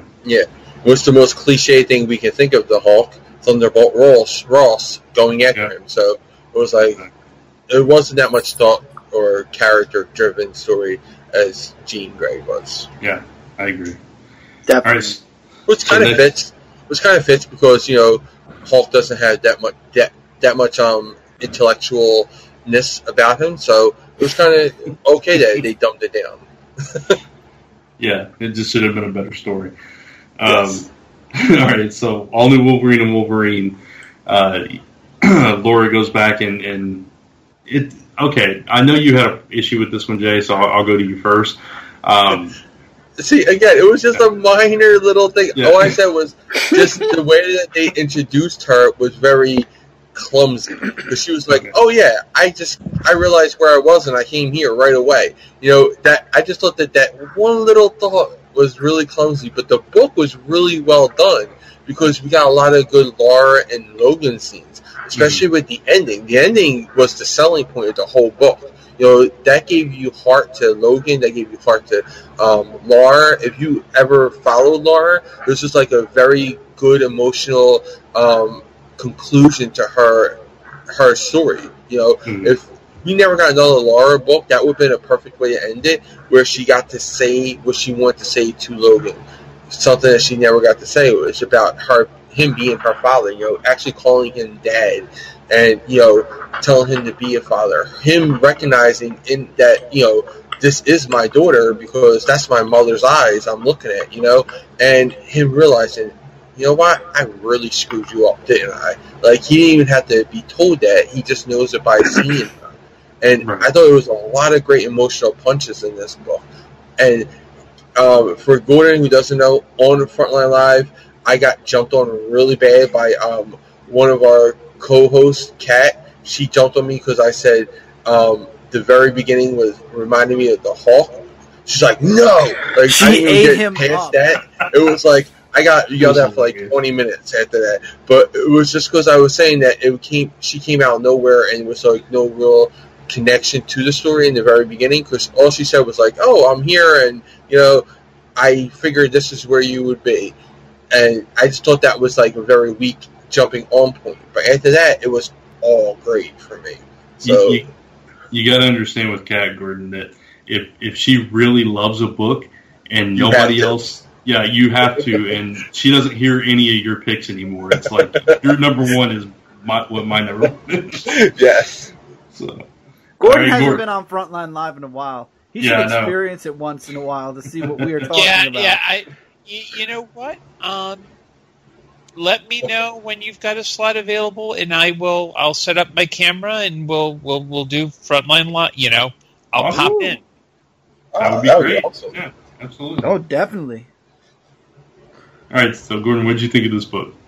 I actually liked it for a lot of the reasons Jay did. I mean, it starts off. I mean, I like the fact that in the beginning, it's Logan basically saying how, oh yeah, she's got this. She's almost surgical. She does this, and I like the fact that it moves from being kind of a straight actioner into a really nice kind of It's got a real nice kick to the ending. Mm-hmm. And I just like the fact that Laura and Logan jump out of a plane at one point without. Yeah. That was the best. Yeah. I really like this one too. I didn't have a problem with the way it opened personally. It kind of made sense to me, but continuing jumping on Jay. But no, all the stuff Jay said was pretty much what I was thinking too. The emotional punches behind it was the real beauty of the story. Because obviously, she has that lack of closure in the current day, and she was able to experience some of that closure here, and say what she needed to say, and experience that last moment with him. And even though she doesn't understand if this is the past or if it's some something else, she still got to say to him, you need to go be with your kid and tell them a story and do that kind of stuff. And I really appreciated that. Yeah, go ahead. No, I was just gonna say, to touch on something that Gordon said. I just realized who was left up in the plane with his daughter. How did she get down? Because the pilot was supposed to have kidnapped him. All the hand is killed. There's a hole in the bottom of the plane where the hand was sucked out of. So how did she get back down? Oh, shoot, that is true. How did she get off that plane? I was just thinking about that when Gordon said they jumped out the plane. I'm like, yeah, but here I'm going to let's see if I can find the actual comic. And maybe Logan put her on a parachute and threw her out the other way. No, I think they got lower. Gingerly fell to the ground.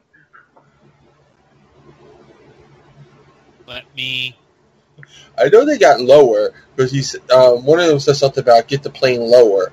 I remember that, but I'm like, you know what she did? She attacked Sabretooth, and they fell out of the plane. Oh, okay. Okay, so it wasn't. I just like the fact that she's she's attacking Sabretooth. They go out, fall out of the plane, and then Logan jumps like right after her, like, oh yeah, I'm gonna, I've got your back, So I think Jay meant the little girl. Yeah, I'm talking about the daughter, his stepdaughter, like, because that's who they were going there to protect, and he must have threatened the pilot before he jumped out the plane off panel. He must have been like, land this plane or I'm coming back for you, because they both jumped out the plane, and then the little girl winds up being safe at the end. But they never tell us how she got off. He did yell at the pilot and said, "Turn around and take us low now." So maybe he just landed after that. Yeah, maybe he threatened him after Laura jumped off. Maybe he went and threatened him after that to drop, to land the plane. But I was just thinking about that because there's a hole in the floor of the plane. The door's open, so there's suction going all over the place, dragging people out of there, and the girl's just sitting in the plane. What a wonderful 2-year-old memory to have. So, Chris, what'd you think of it? I love the book. I mean, it had great action to it. It was nice to see Sabretooth in his 90s look or his 80s look. Him being the one that kidnapped the stepdaughter, Laura and Logan's chemistry, and then that emotional ending. The only thing that it makes me this book and another book, this makes me miss young Logan. It makes me wish that they'd figure out how to get him out of that adamantium and give him his healing factor back already, and maybe send old man Logan back to, find Bruce, little baby Bruce, little Hope Bruce, whatever, in his own timeline, and we get the actual Wolverine back. And keep Laura as Wolverine, of course. I mean, if there's more than one Spider-Man, Lord knows there could be more than one Wolverine. But I don't know. It makes me miss younger Logan. I mean, he wasn't that much younger, but he wasn't graying and slow healing factor and super old. So Or grumpy. Well, no, Logan's always grumpy. I'm saying he's even more grumpy than Logan. Yeah. That's true. And yeah, he kind of has that. Old man Logan kind of reminds me of that. In my days, we did this. Whereas other Logan's like, Bub, I'm gonna stick you, and I'm gonna stick you. I was more thinking. I was thinking more like regular Logan is like, hey, let's go out and get a beer. And this Logan's like, hey, get off my lawn. Yeah, exactly. Yeah. I remember when I used to go out and get beers. Which is funny considering that the Logan that you're missing is still really old. I understand that, but he's a young old. This guy's old. A young old. Oh, the intellectualism of it. It is. It's super. It's Marvel. Marvel, it reeks of intellectualism. Reeks of it. Right, so, no, I loved it. I thought this was one of my favorite Generation books so far. So the last one so far that has come out is Thor and Mighty Thor. This is, Jane Foster going back and meeting a young Odin son before he was even worthy enough to pick up Mjolnir. I don't know. I thought this was interesting. It definitely wasn't my favorite, though. It was interesting seeing Thor before he was, full-on Thor. And, I don't know. I just didn't get into this one as much. I don't even...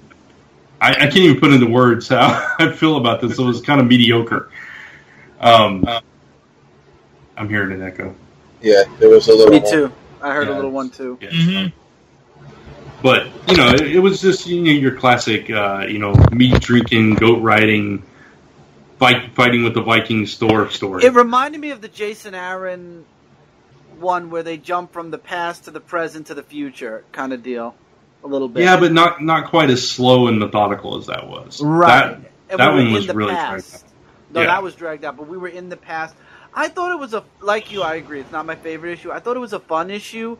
Mm-hmm. It was, I guess Jane needed, I don't know why she needed to see Thor, because it's not like Thor is dead. I mean, she gets to, Odin's son is still alive, but I guess she gets to see him as he's fighting to be worthy of the hammer. I guess, but my problem with this was, the whole story of Jane Foster. Yeah, well, that. But the whole story of Jane Foster is a very deep and emotional story.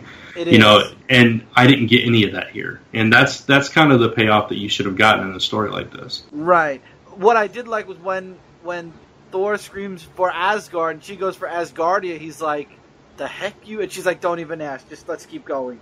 Let's fight. Yeah, there was a lot of funny parts. If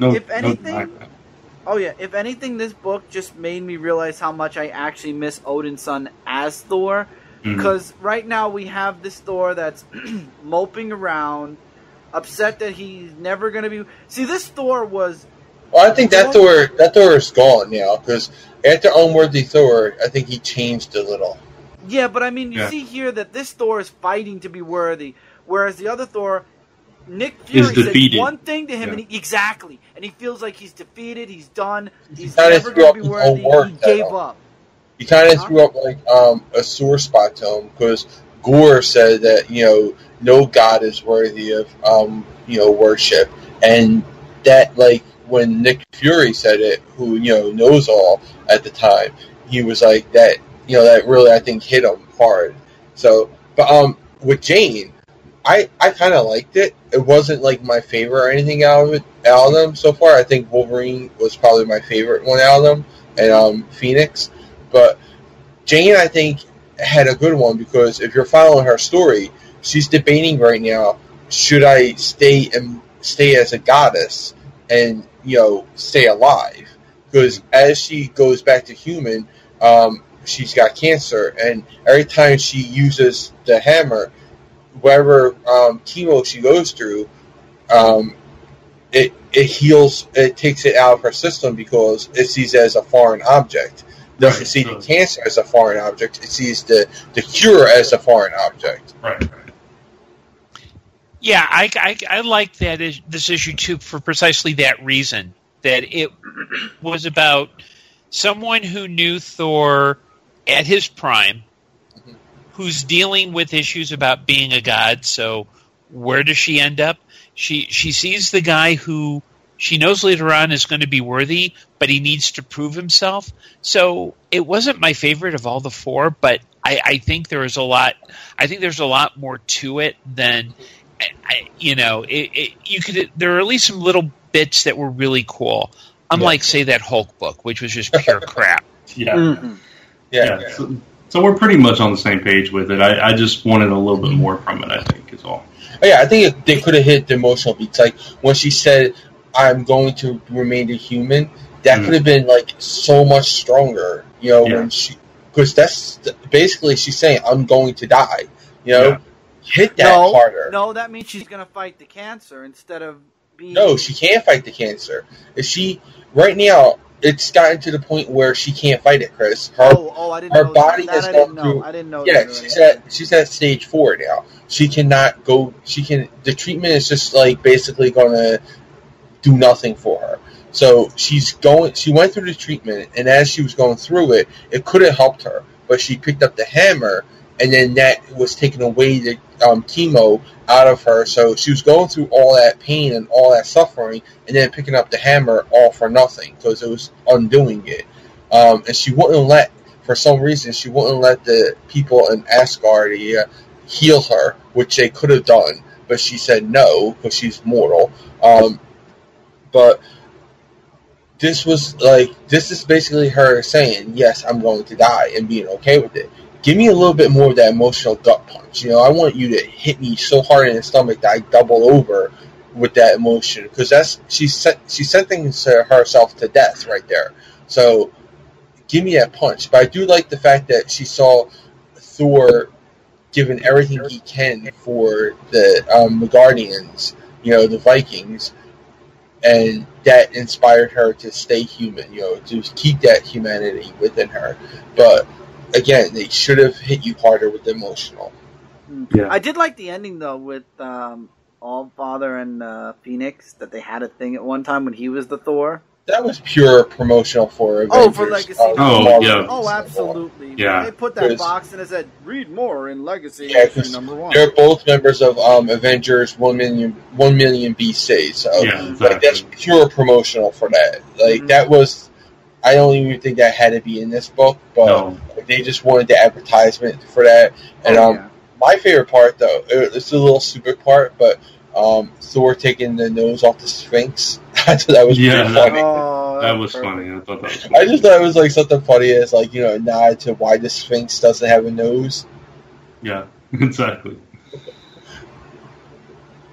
All right, so that's our Generations recap for now. Maybe we'll revisit when the rest of them come out. How many more are there, Jay? I think we're getting 4 or 6 more. It's either 10 total. It's either 8 total or 10 total. I think there is. I think there is 10 total though. I know Hawkeye comes out this week, coming up. Yeah. I think it's going all the way till October. I think I ordered Generation books for October. Yeah, because October is when Legacy starts, right? Exactly. Yeah. So Marvel stays true to their word. No big event. Yeah. Yeah, I'm here too. We're not too far from wrapping up though. So speaking of Legacy, we'll go into. Why don't we just touch on the new books that are coming out in November?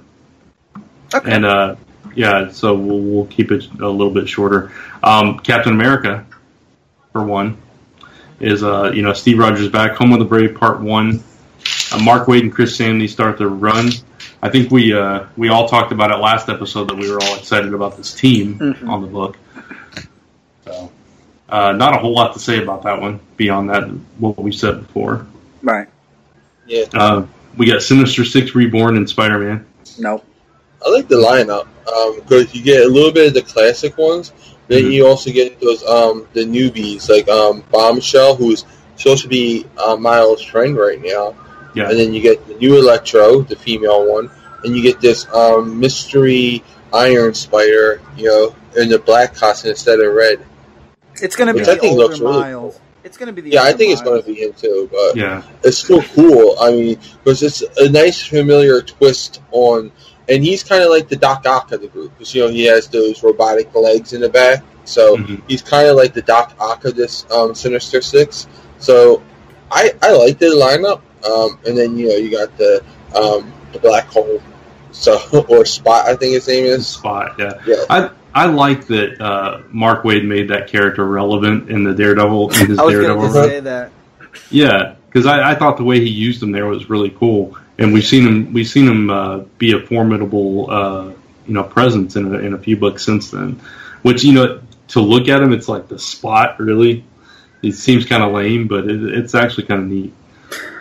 I don't know. I've been reading a lot of older Spider-Man books. I'm really quickly falling out of anything that's not Renew Your Vows. And even Renew Your Vows, I'm kind of on the fence with now that they're aging everybody up 8 years.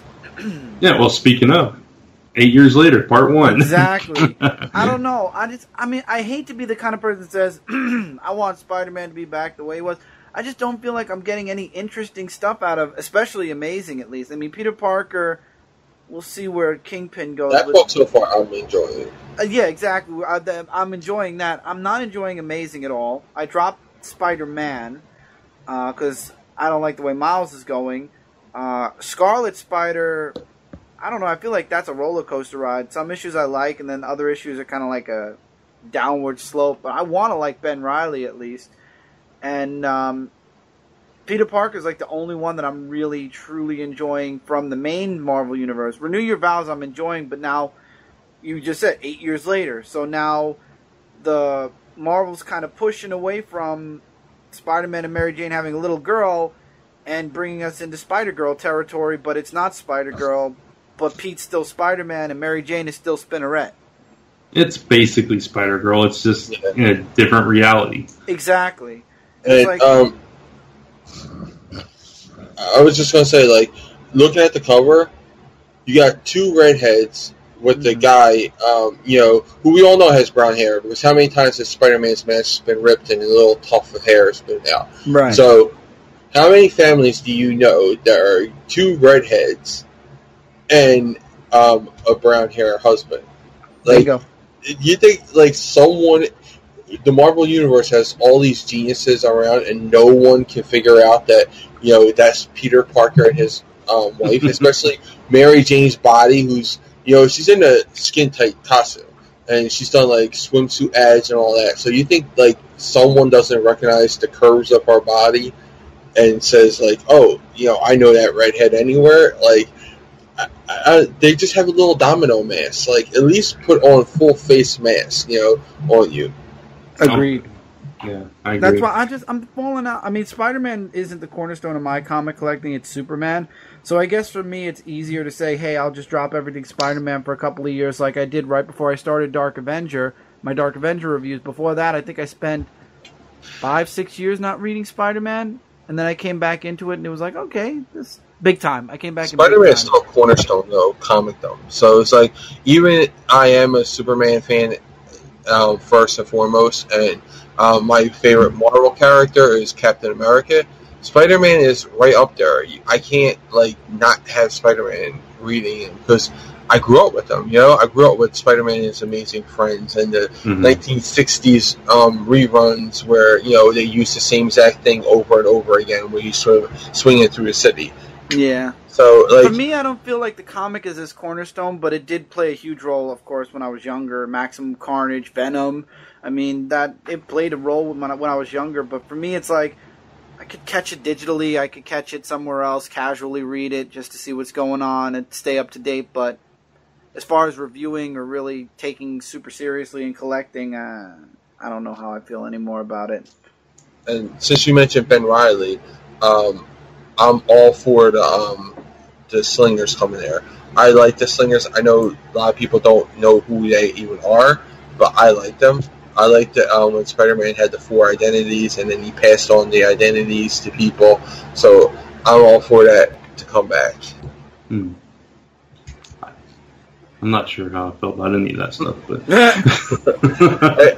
again, I just like it. I don't know why I like it, but Dusk looks kind of manly when he should be feminine because it's a girl.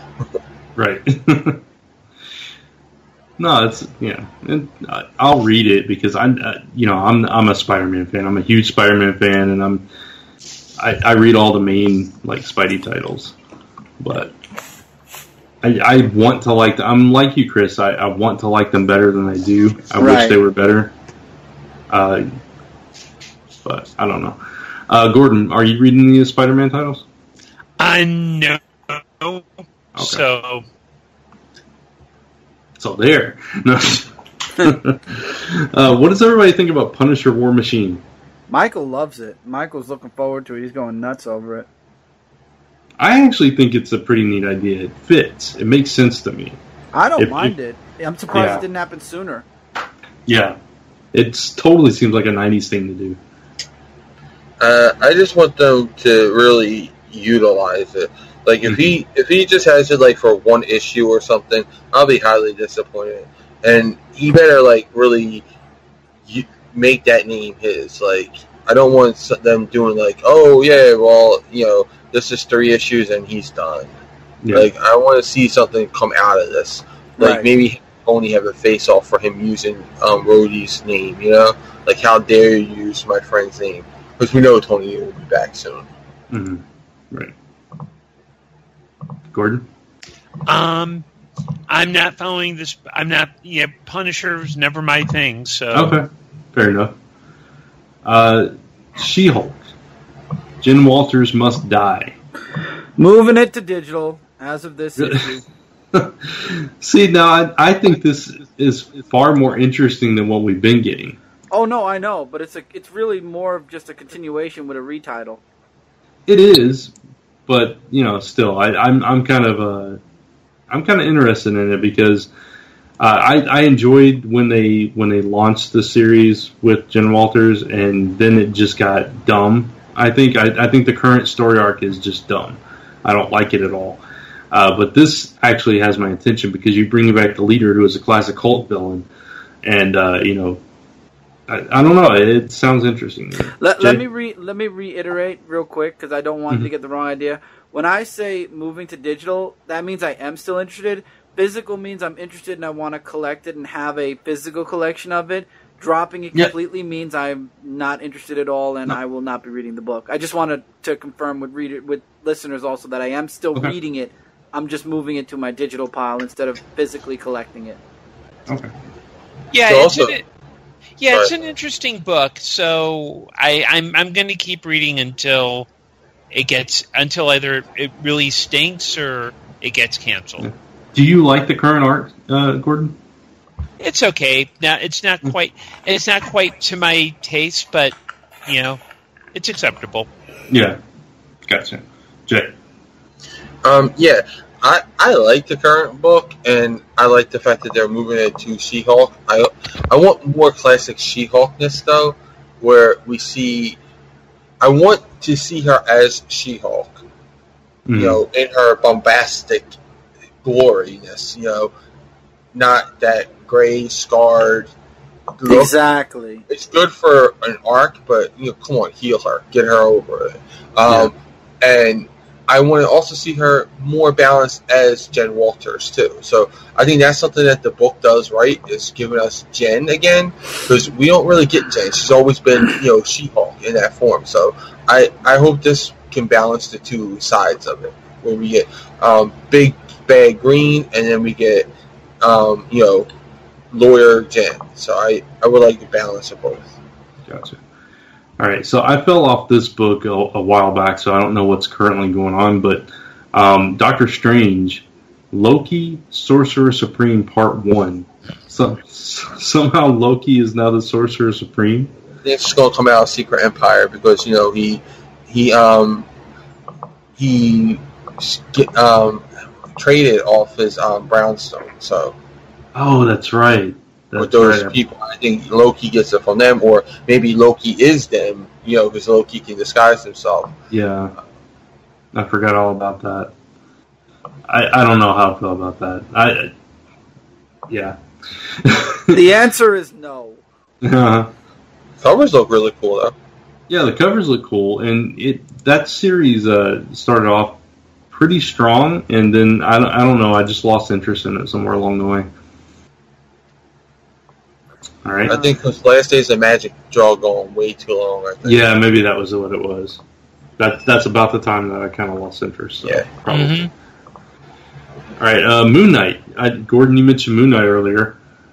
This is Crazy Runs in the Family Parts 1 and 2. Go ahead. Yeah, it's not a favorite. I'm liking it, but I'm not.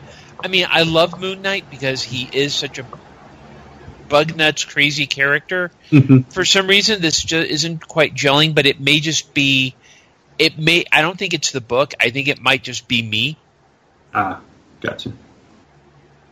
Okay, fair enough. I'm not really a huge fan. I've read some of it in the 90s. I've tried to get into it every time they brought him back, and it hasn't connected with me either. So the last couple runs have been all about Mr. M. I think they named him, where he wore a white suit, and then he just wore the mask. And it was like the last one. I think it was like 19 issues or something of him just being stuck in his head. And every time he thought he got out of it, it was like over again, and he just kept doing it again. So that one was a little bit weird, but this looks like it's kind of interesting because, especially with Crazy Runs in the Family in the title, is his, and he's going to get an arch nemesis for the first time. So could this be like his brother or something? Is going to be his opposite number? That would be really cool, I think. And he looks like he's in his classic costume again, which I think is really cool also to have back. Yeah. Gotcha. All right, Old Man Logan. Now, this is another book that I'm not reading anymore. I fell off at like 6 issues in. The Scarlet Samurai. This story doesn't sound interesting to me at all. Yeah, same here, and I'm reading Old Man Logan. Yeah. Yeah, I fell off the train a long time ago. Yeah. Okay. I think she's going to be Silver Samurai's child. So. Oh, okay. Interesting. We got Moon Girl and Devil Dinosaur. Finally, I fell off that book after issue 2. Finally, out of this Girl Moon story, which is, I stopped reading it. And I love this book. I think it's a fun book, but I can't stand this storyline. But we're getting the Fantastic 3 with the Human Torch and the Thing. That's what those teasers were for. I think that could be interesting. That could be fun. Do you see the little robot in the corner? Do you remember the last time we had Herbie? Oh God. Yeah, it was the 1970s. Yeah, Herbie's not a good sign for the Fantastic Four. That is very true. Yeah, Herbie is the Poochie of the Fantastic Four. I'm going to skip right over Guardians of the Galaxy Infinity Quest because we know that's just... Yeah, to the movie. Yeah, exactly. And same thing with Thanos. Darkhawk is the one I'm excited for. I'm a big Darkhawk fan. I'm looking forward to that one shot. Yeah, me too. I'm huge Darkhawk fan. I've got most of the collection. I'm missing a few issues here and there, unfortunately. Yeah, when I was doing the chibis for Frontline, I showed Brant his original one. He was like, "Could you do a little Darkhawk humor armor in there?" You know, I was like, "Yeah."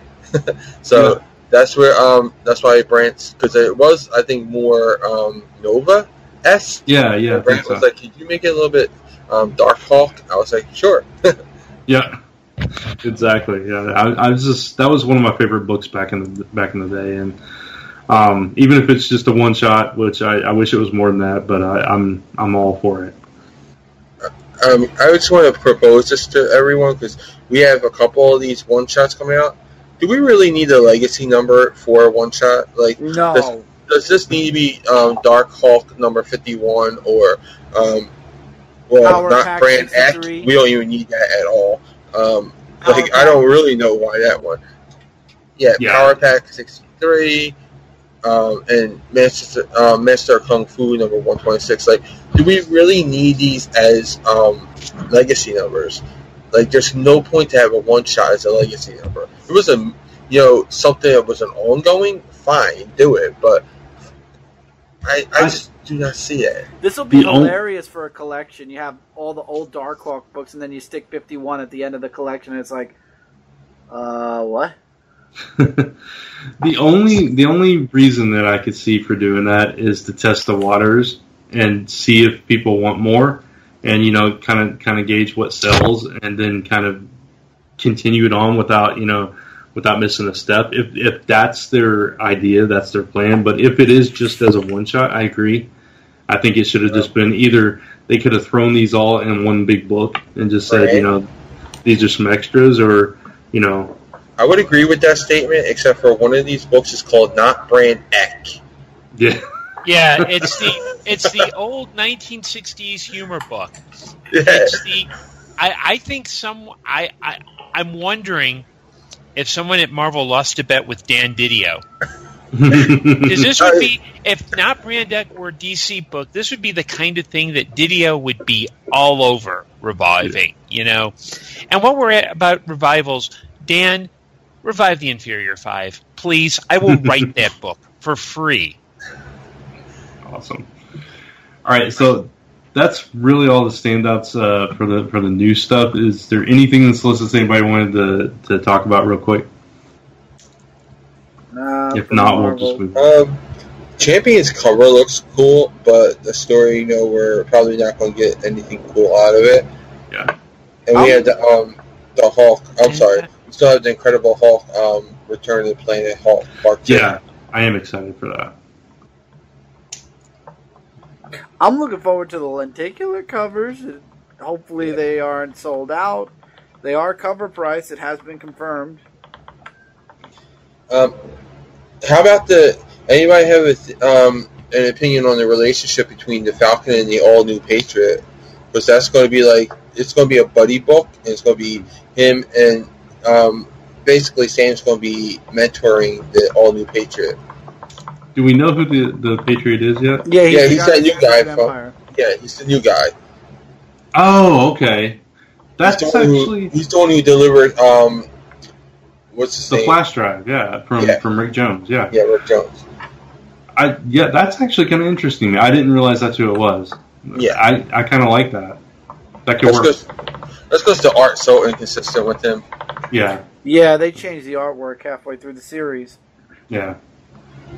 Oh, I'm glad it's over next week. Well, as everybody's hearing it. Hey, everybody's lucky. By the time they're listening to this on Friday. Then you still have that one issue. The Omega. Yeah, Omega. Yeah. So not quite, but soon. The actual arc is done, then you just have the aftermath. Yeah. All right, so then we'll just move on.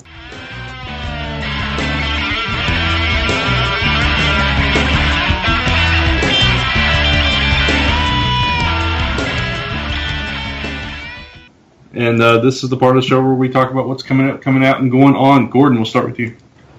Okay, well, I am going to be gearing up for the Chicago Tardis charity auction. Chicago Tardis is held every Thanksgiving weekend at the Westin in Lombard. We are putting together bids, putting together prizes and auction items and materials, so I'll be working on that. I will also have a 6-page Black Bat comic story in an anthology called Always Punch Nazis, which is a benefit book for the Southern Poverty Law Center. And it looks like we have we've got an artist. Let me grab his name. And it is Stuart, I don't have his last name, but we have an artist, so that should be coming out in October. Awesome. Very cool. All right, Chris. Right now, I'm doing a lot of work with Celestial Falcon, so nothing really big on the internet. I have a lot of my normal stuff coming out. I have a Dark Avenger podcast, which is connected to Zone 4, coming up soon. I have a game review that, now that I have enough material for, will be coming out on Comic Frontline soon for Lawbreakers. That's a new indie game that came out a couple of weeks ago. Trying to think if there's any other connecting things that I... right now I'm trying to work on my Twitch. I'm playing with different... Hi, me. Wow, me is getting louder. I'm working on different... what's the word I'm looking for? Ways to work it, to see which way works best. I have a Discord. If anybody's interested, you guys can let me know on Facebook, and you guys can join up on my Discord. It's fun. It's basically connecting my game Twitch channel and my YouTube comic channel. And I'll let Jay talk about the other thing if he wants to when it pertains to Discord, because I believe this will be going up after everything's mentioned anyway. But other than that, there's a lot of the normal stuff coming out of me right now until Celestial Falcon's next issue is complete. All the normal stuff coming out of you. All right, Jay. I think you meant from me. Hey, listen. If anything abnormal comes out of me, it's normal. Oh. Okay. Anyway. Intellectualness. We have Frontline Live will be Tuesday night on youtube.com/Comic Frontline. It's around 9:30ish p.m. Eastern time. Come check us out. We'll have a big announcement there. And the giveaway from last week, we are going to give away that digital copy of Guardians of the Galaxy Volume 2. So come check that out and see if you're the lucky winner. And check out Frontline.com, comicfrontline.com, for more comic book stuff going up there. Great stuff. Let's see. We'll have Media Madness this week, which is going to be Death Note by Netflix, the movie. So we're going to be discussing that. And I believe there's going to be me and Kat Comic Uno along with Tony, the Black Critic guy. So we're going to be talking that and dissecting that. Join us for that on Wednesday night at 10 o'clock p.m. Eastern Time on the Comic Frontline YouTube channel, which will already have happened if you're not a Patreon. So, and then follow me also on the MarvelReport.com, and follow me on Facebook at Comic Book Theater, and then follow me on Twitter, Comic Book Theater, but drop that R because I'm not cool enough for Twitter.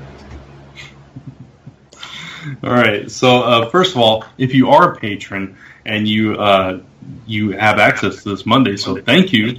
First of all, for supporting us, and congratulations, you get to hear this before everybody else. And all that stuff that Jay just said will actually be relevant to you. Otherwise, you're hearing us from the past. So welcome. And you can still go check out those things. Yeah. I mean, yeah, absolutely. So anyway, for me, you can check out my YouTube channel. It's youtube.com/Brant Fowler.